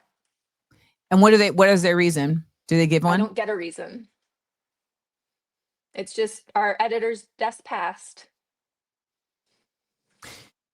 When that happens, what then becomes the next step? When you go to the press and they don't respond, what becomes the next step? I mean, that's been the question of the summer, right? Because we've been dealing with that since day one. I mean, even when the press does cover stuff, they're not covering the truth. They're covering some spin. So the next step is, it's people like me, it's grassroots saying, okay, all right, I guess it's us. And like, we become the journalists and we become the people that try to get it out there however we can. We know we're being suppressed on social media.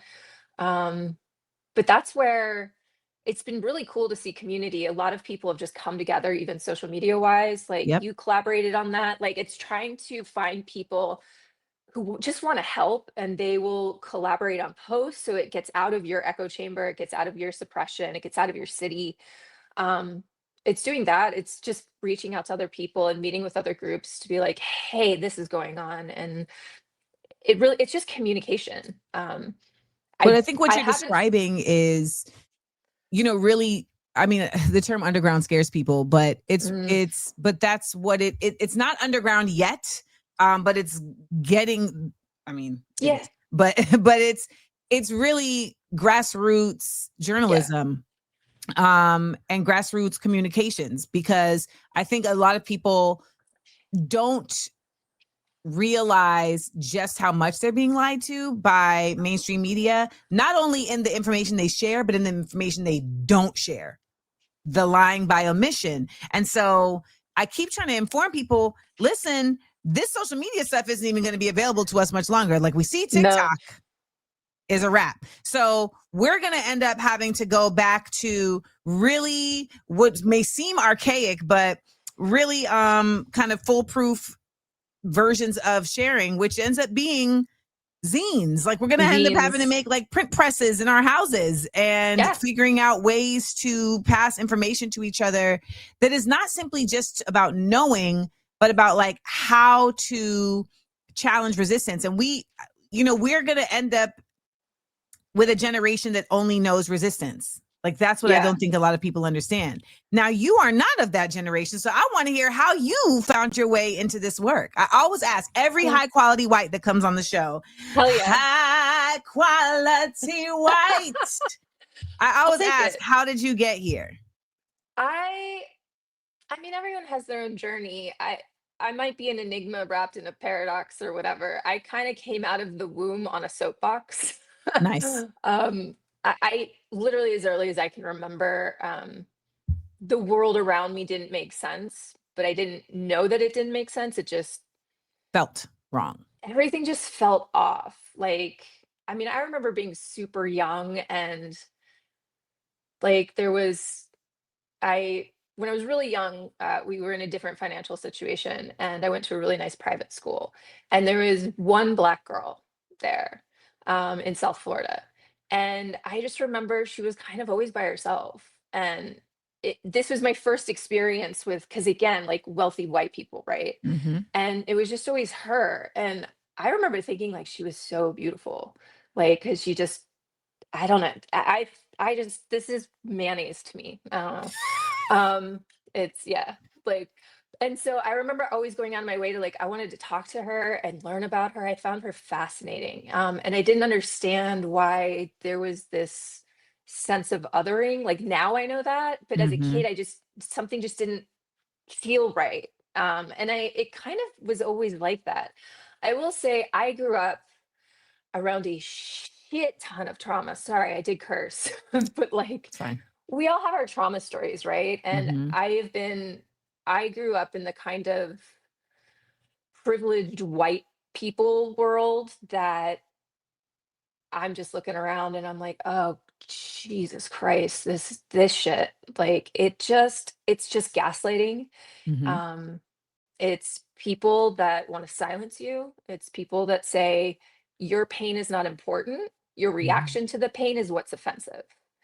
And Yep. yeah, and I mean, look around the world. That is Yeah. Gaza, all of it. Like it's, I don't know. I just have always been like that. And I have been on my own journey of trying to find my voice. I've been silenced and suppressed and neglected and abused. And Yep. I'm not very good at fighting for myself. But Mm. when it comes to the people I care about, when it comes to injustice, I get real fiery. And that's when the soapbox and the finger starts to go up. And so I've always been activated, like, you know, after high school and getting into college and stuff like that. I'm a photographer by trade. Oh, cool. Yeah, weirdly, I'm a celebrity photographer.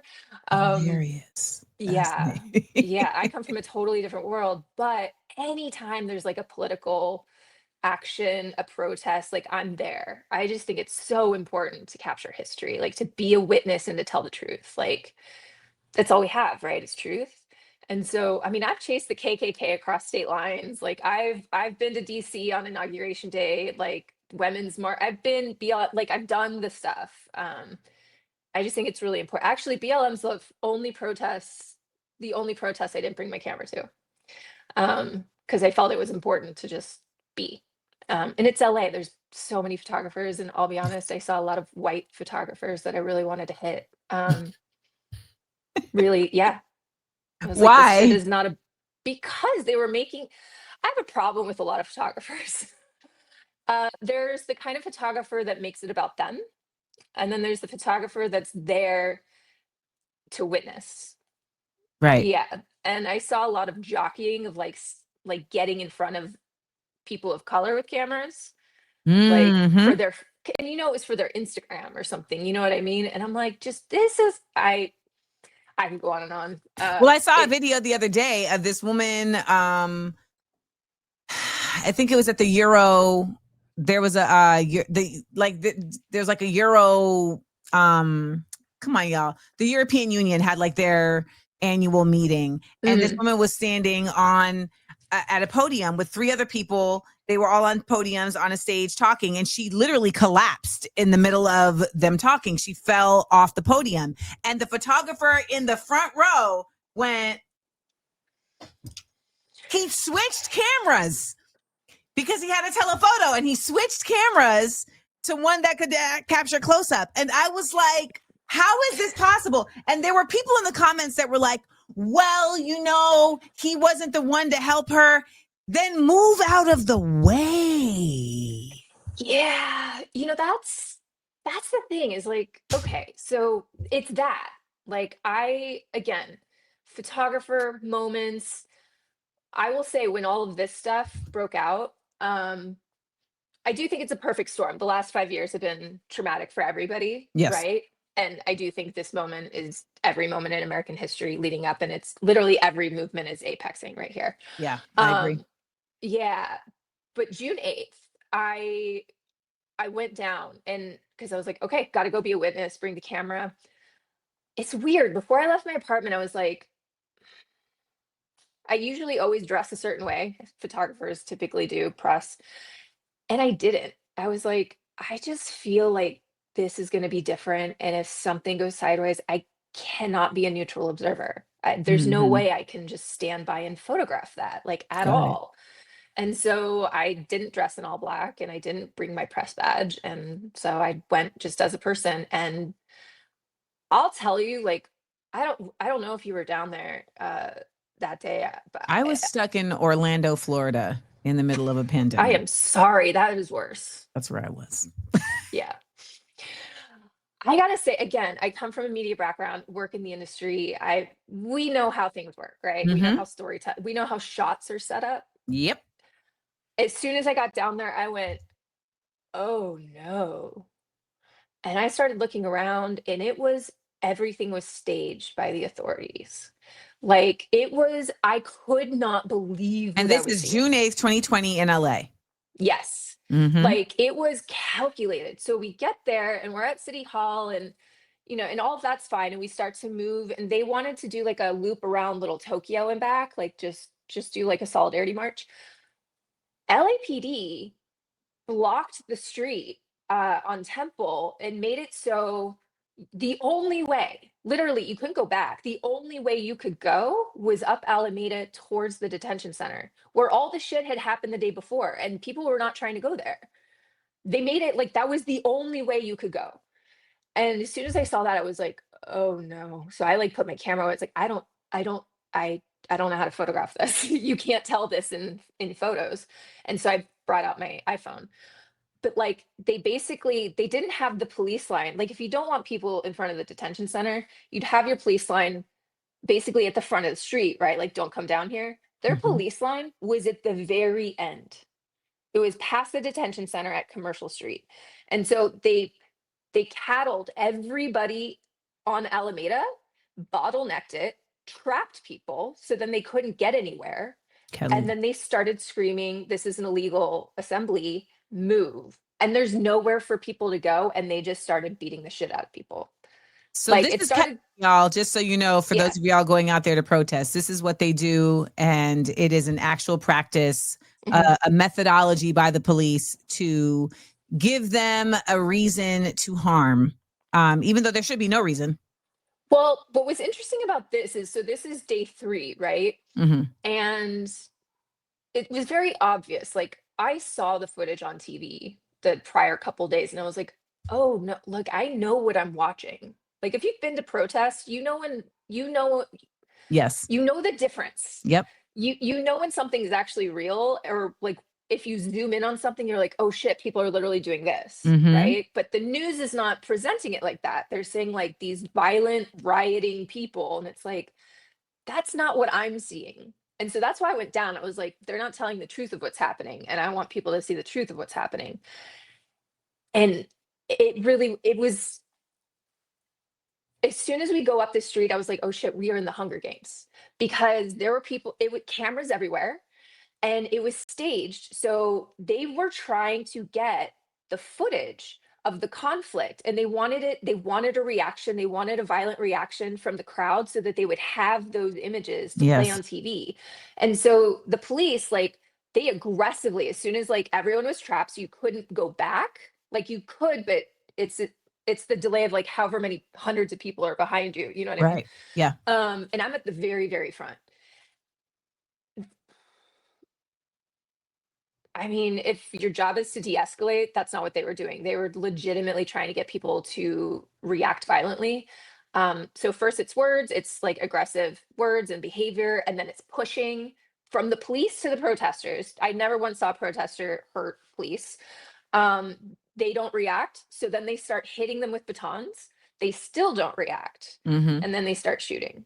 And I'm just looking, and it's like, this is all, so all they have to do is pick the clips of this clashing. Right. And you can present it however you want. And that's why I was like, okay, start to finish, I never cut the video. I was like, people need to know that this is how they get this footage. And by the way, I did that the first 2 weeks. I sent it to MSNBC. I sent it to CNN.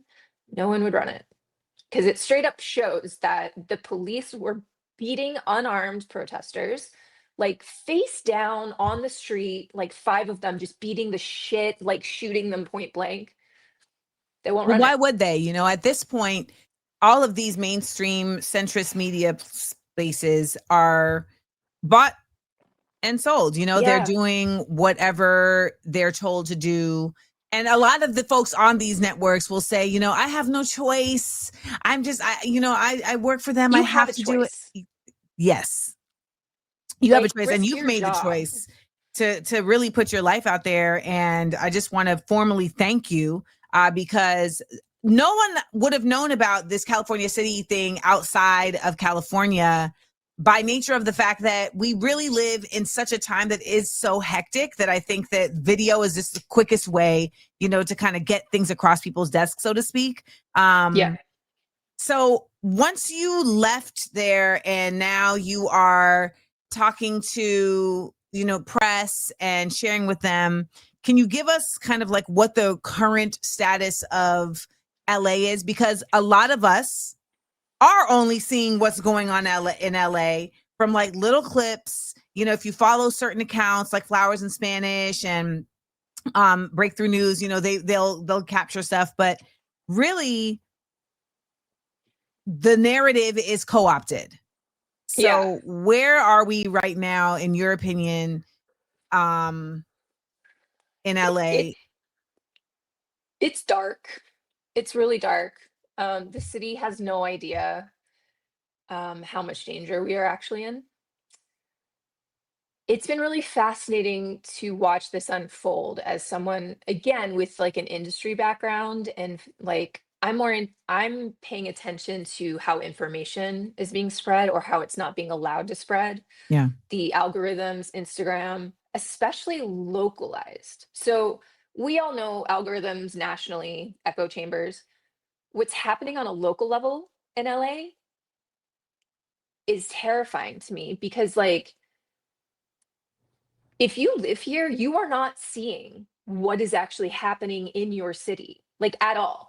Like, unless you are someone who is completely dialed in and like only searches for that, wants to know. But if you're just the average person who scrolls and like maybe you see one video and you're like, oh, wow, that's wild. But like, maybe you like it, they won't show you anything else. Like, you have to be specific about searching out for specific people. And if you don't know who to search for, you're never going to see stuff. Like, my friends, been friends working with them for 15 years, they have no idea what I'm doing right now. They have no idea that I've been out there. Truly, because they don't see my stuff. Right. And it it's doesn't like, come it's across very, their.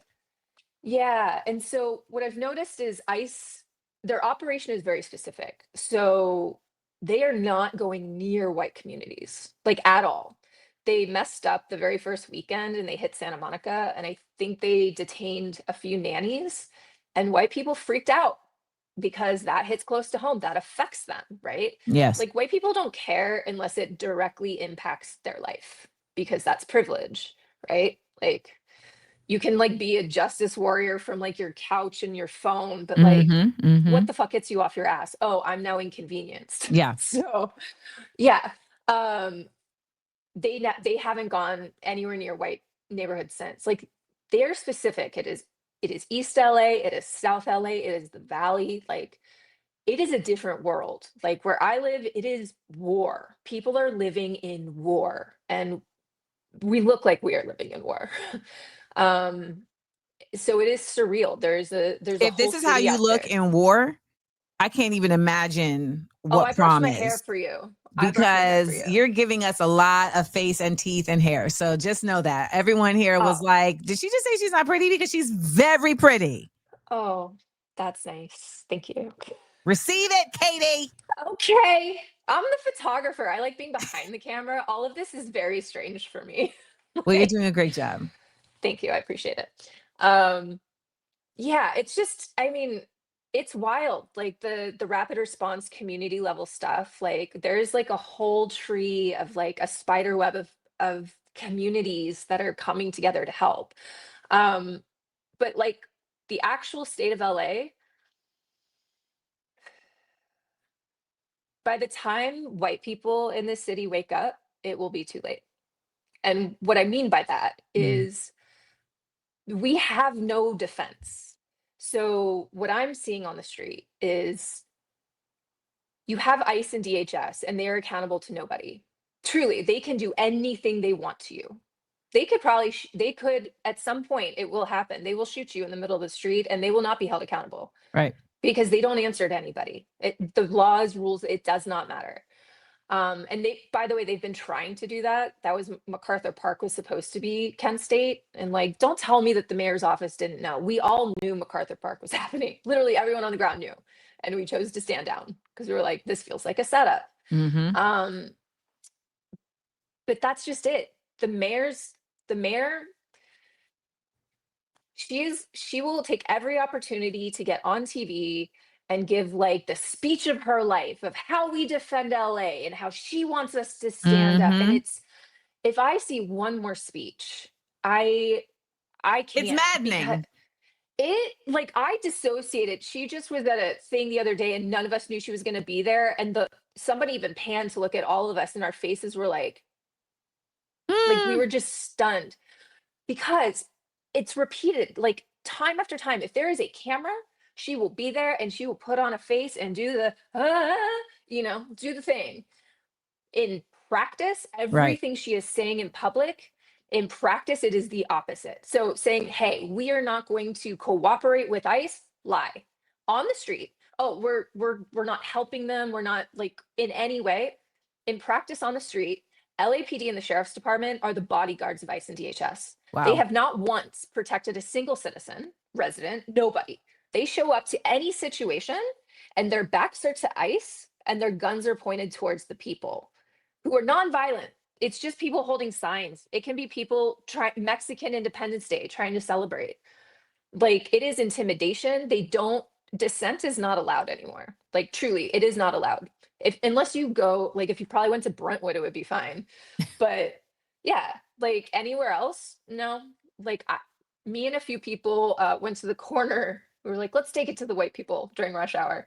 Nice. And we went to Brentwood and we had 5 LAPD cars and a helicopter circling us. And all we had were signs that said Trump must go. 7 of us. Like, and all y'all were white people? No, I was no. I think it was like a mixed bag, but but that's what I mean. It doesn't matter. Like, protesting is not allowed. You will be met with the full force of the LAPD. Like, we all have so many videos where people show up someplace and the LAPD comes, and let's say you have 20 protesters, right? Mm-hmm.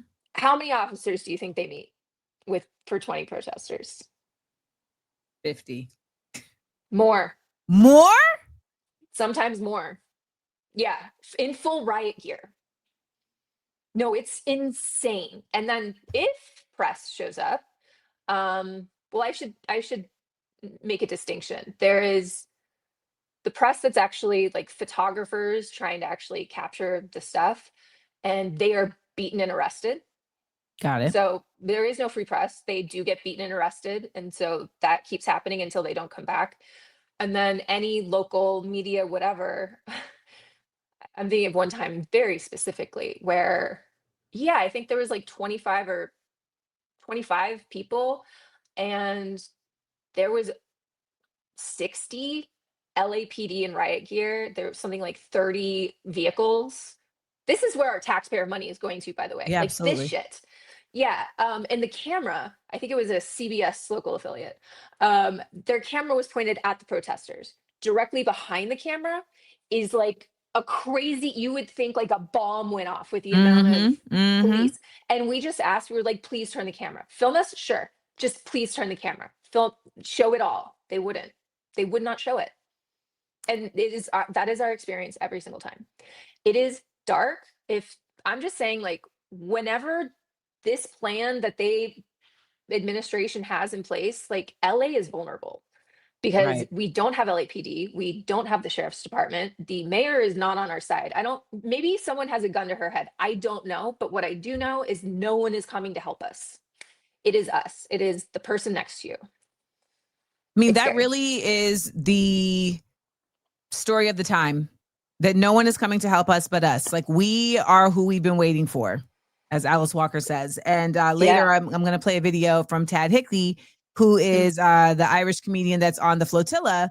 And he said the same thing when they were firing the bombs last night. And you know, in his video, he's like, as a white guy from Ireland, like I've always expected that safety will come for me.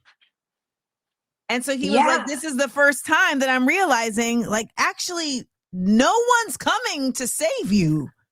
Yes. I don't know how to get that message to white people. Like, that's the thing, is like, there is this inherent, I mean, I'm using it to the fullest of my ability. It's like, how can I use my white privilege right now to help people around me? So like stand in front of somebody and let the bullets hit me. Like stand up in city council and take the hit, because I mean, oh my God, just sorry. The Well, way LA people City talk to Council Black is, women, the more I'm in it, the more I'm like, I picked up on it before, but now it's just like a neon light that makes me want to cry. Yeah. I don't know how you reach the white people. And honestly, I think all of this comes down to white women. I really do. Like if white women you are could wake correct. up. Yes, if white women will be the deciding factor of if America falls. And I America, swear to God. well, I can tell you now, America's gonna fall. So Well, yeah. But how it falls. Yes. Like this is the thing I don't understand, like the absolute like misogyny and white suppression that has just infiltrated just this country and like who we are. I mean, like white women have their own kind of a repression thing too. Like we've been brainwashed. And it is this thing of like you're made to believe that you're only safe through man, when really it's so like quiet, comply, all these things, sit there, look pretty. And it's fascinating to me because these powerful men aren't shit without the women next to them. Like in every race, it doesn't matter, it's the women. There's always a powerful woman doing the work of the man. And that's not like burn your bra stuff. It's just, okay, how are you able to go do this? Okay, you have someone who literally runs everything else in your life. They do that. Okay. And also they're like giving you advice. Yes. Like white women are the ones that actually, if you look back, all of these people, it's the women behind them that never get spoken about. And so even white women have no idea that their history has been erased. White women were slave owners. That's, like there's this version of life that it's like white women were only like wives.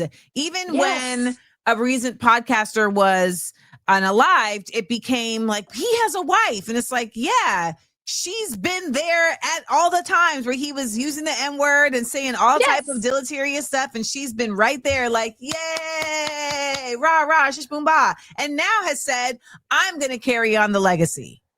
She terrifies me. Like, I mean, especially as someone with this, like I won the eugenics Aryan lottery, eugenics. Right? Yeah. And like, I'm out here just being like, please be better. And then this bitch comes along and I'm like, oh my God, it's so sick. It's so sick and it's so dangerous. And I don't like people who it's false outrage. It's such opportunists. Like, I don't care if this gets me in trouble. I don't believe it for 1 second. Like, I am appalled at what has happened.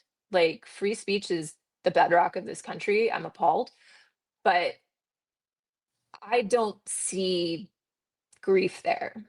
I also just want to point out that the framing of his death as a challenge of free speech has been created by, right? Because there hasn't been any explanation as to why he was unalived. It was just a framework that was created that it was related to free speech. Yeah, I don't like Think about it. The hypocrisy is just, I mean, we all have an issue with hypocrisy. That's where gaslighting comes from, right? It's like, yes, it is that thing of like, some people matter and some people don't. And 1,000. we get to pick and choose who matters. And I say, fuck that, because everybody matters. I don't care. I might not like you. I might hate everything you stand for and say. Your life still matters. Like, you do matter. I don't have to agree with you. Oh, I don't but agree. like, people's lives don't matter to me. I'm I just gonna mean, keep it a buck with you.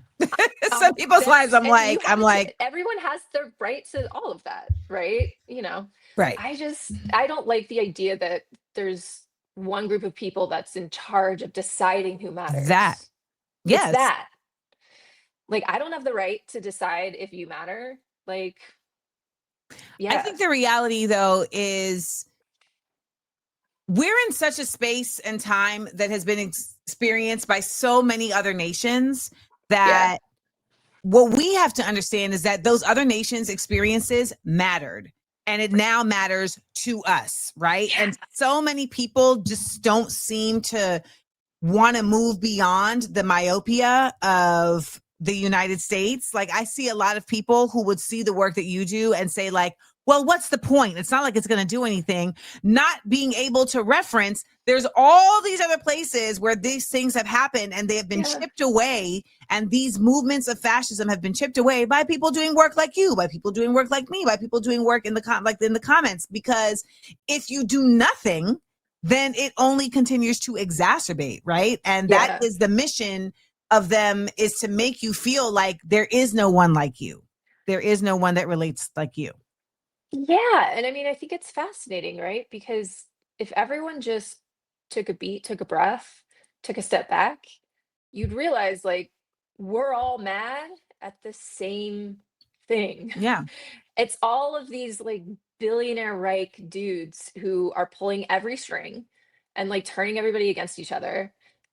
And they're just pointing us at each other because it benefits them and feeds this, like, cycle of, like, capitalism and prison industrial system. And, like, I mean, it is crazy, like, the education in this country. And I mean, we could go on and on about how messed up and whitewashed that is. But so circling back to the airport in California City. Mhm. So I drive up to this place and there's this weird, I mean, it's like one of those places that, you know, America went through this, like, propaganda kind of, like, here's this roadside attraction thing for America. Kind of. Yes.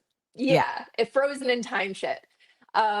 It's one of those, like, it is a nothing like, tiny, there's nothing there, but the runway, it can land cargo plane. It is. Oh. Yes. And anyway, so there's this weird little kind of, like, museum-y thing where they have a module, like a space NASA module, and then, like, a concept plane. And anyway, and then there's a plaque. This feels like a scene in Stranger Things. I have found myself in a movie that I did not audition for and Fair. had no intention of ever being a part of, but, you know, life is what it is. But one of these plaques, I look down, I'm like, whoa, it's Werner von Braun. It's a quote from Werner von Braun. Yeah. And for anyone, I'm going to assume you and I know who he is, but Werner von Braun, one of the biggest, baddest Nazis there were. Yep. So was his brother. His brother ran the like, SS labor camp, where it was the slave labor. Like, they basically invented the slave labor camp that turned it, like, people just worked to death.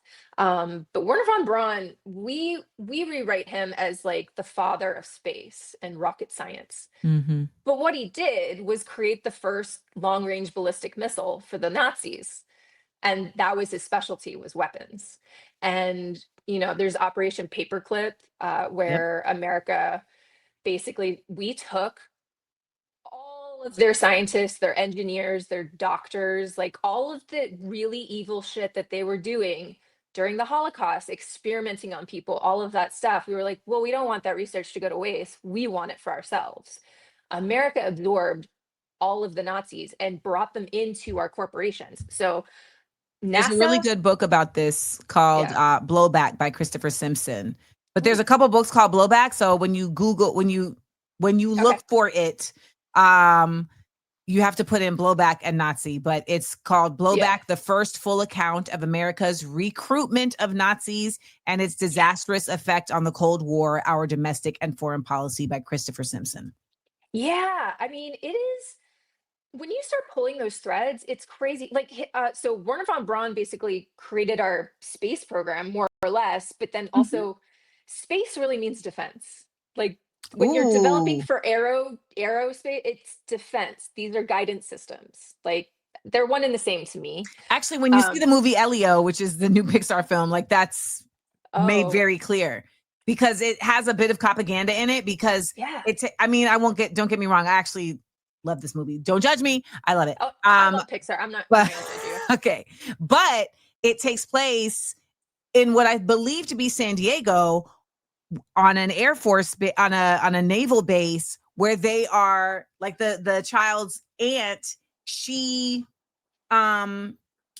is basically a systems analyst for debris in the sky. And she maps the debris that is possibly going to run into satellites. Yeah. And so she communicates with the satellite operator to say, hey, there's debris coming to move the satellites. I mean, that's not very far off. Like that stuff's coming. And I mean, and look, and so what's his face? Magnus von Braun, Werner's brother. He ended up being one of the top executives at Chrysler. So he brought the assembly slave labor thing into the American car industry and just into American industry. So think about how that filters down in where we are today. Like people have no idea. It's like a lot of this stuff is not American. It is fascism that was brought in after World War II.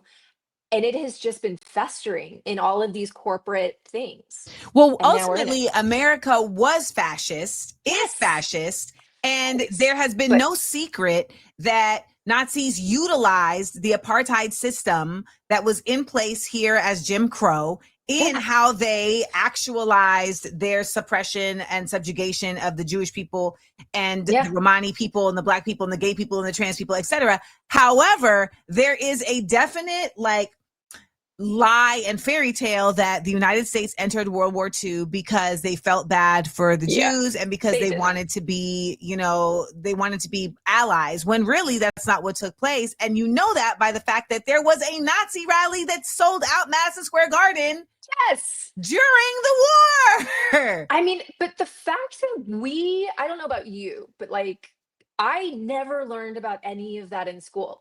No. I only heard, this is where I get really upset and mad because this was my experience in school.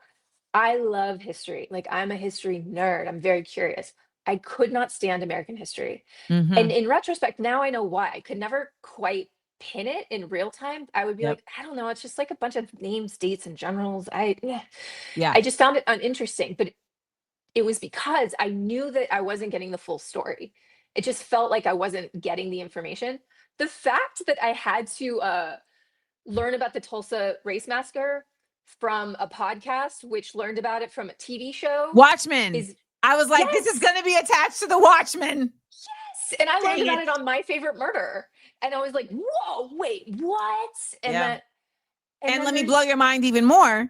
The Tulsa race massacre is one of several, right? Yes. It's not like it was a unique instance. I mean, there's been many different massacres that have taken place for various reasons, whether we're talking about Rosewood in Ocoee, Florida, or Durham or Wilmington, North Carolina, or where we see lake what's the lake in Atlanta, the lake in Georgia that basically they flooded a black town, and they did that all over. So look into that, Lake Lanier. So they flooded black towns. Lake Lanier? Yes, and people die in Lake Lanier all the time. That's North Carolina. That's there's another one in is there another? Georgia. I was like, shit. Yes. So Lake Lanier in Georgia had a black town. Has a black town beneath it. They flooded the town and made Lake Lanier, and people die in Lake Lanier all the time. And folks say, yes. But then you learn that this is not a unique case. There are towns all over the world, all over the nation that were flooded. I also didn't know that there were concentration camps after emancipation. There were concentration camps for former slaves. When they would round up people that were not necessarily put on chain gangs, they would put them in. So there's so much of this history that you're right, that we just do not know. And it's allowed for it to continue I mean, it's allowed for it to just sort of be regurgitated in different versions of the same Yeah. thing. And like, that is what our prison industrial complex is. And I will say, like, people need to freak out. Like, I Yeah. don't care what you look like. Yes, they are coming for the immigrants first, and then they will come for Black people, anyone who doesn't look like me. Like, we will be the last. The dissenters will start disappearing. But like, everyone is being taken for slave labor. Like, that is, they are not lying when they say manufacturing is coming back to America. It's just not Correct. coming back the way you think. It's not going to be the 1960s. That's not what this is. Like, they are going to make huge labor camps. They will bring manufacturing back. All of these people they are abducting, like, oh, okay, so you take the guys working for $5 an hour in the strawberry fields. Well, guess what? Now they only have to pay them $1. And it doesn't stop there. It starts there. And then it's like, oh, now all these factory jobs, all these jobs that like the people who voted for Trump are like, we want more of. Guess what? Yeah. They're now going to a labor camp where they don't have to pay people anything. And everyone will be making all the stuff that we buy. And yes, you will be paying full price for it. So your tax dollars are going to hunting and locking these people up, paying for the company to lock them up, who will then subcontract this slave labor to massive corporations for them to use these people to build the products, to make the products that we will then pay full price for. So our pocket's getting picked 3 times. And the people who are like, yay to this, they have no idea that they have just voted away their future, their whole family generation's future. Like, it's dark. Yeah. It really is dark. Yeah, it's scary. I do want to point out, though, that people like you are a light in the darkness, and we have to continue to point that out to each other, because there has to be a certain level of hope in the process, or else it's a futile effort. And I was watching somebody this morning on the Instagrams who said, you know, if resistance was futile, they wouldn't work so hard. They wouldn't make such an effort to keep you not connected. I mean, to keep you disconnected, to keep you not informed, you know, all the things. And so thank you so much for continuing to keep us informed. I want y'all to know that when I hit Catie, she was like, I'm not an expert at this. Well, you proved all of us, you proved yourself wrong. You are very much equipped to be speaking on this. And I know that so many of us are now going to take a next step to look into this further, because you said something that I want to make a point of. A lot of people are looking at this immigration and ICE stuff as separate, as its own thing, but this is all an expansion of the carceral system. And we just had Adwoa Asante on earlier, who is an attorney who was talking about the prison industrial crisis. This is just an expansion of the prison industrial crisis, which is allowed to exist because of the 13th Amendment's loophole that says slavery is abolished unless you have been convicted of a crime. Yep. So let's understand that we are not looking at 2 different movements to be involved in. You're now looking at the same movement to be involved in. So if you feel overwhelmed, or you feel like, dang, this is now another thing I got to do, maybe you can change perspective to understand that this is just a continuation of the thing you were already doing. So let's keep those boots on the ground. So thank you, Catie, so much. People can follow you online where, and how can they get more of your work? Just at Catie Laffoon on Instagram. Okay. There you go. I'm new to this, so I haven't set other things up yet. Well, listen, I think that it's only a matter of time. because we're going to have to set things up. I mean, that's just what it is. I mean, I am ending my podcast after 8 years because I need time to do the other things that are required for this time, you know? Yeah, it's hard to balance, like, because I'm boots on the ground and trying to balance that with this. I'm finding my way, but I'm really grateful for people like you for stumbling upon a video and wanting to talk about it, because most people don't. So thank you. Thank you. And for all that you're doing. I appreciate you. And we're going to continue to spread the word. Catie, thank you, comrade. I'll see you out there. Amanda.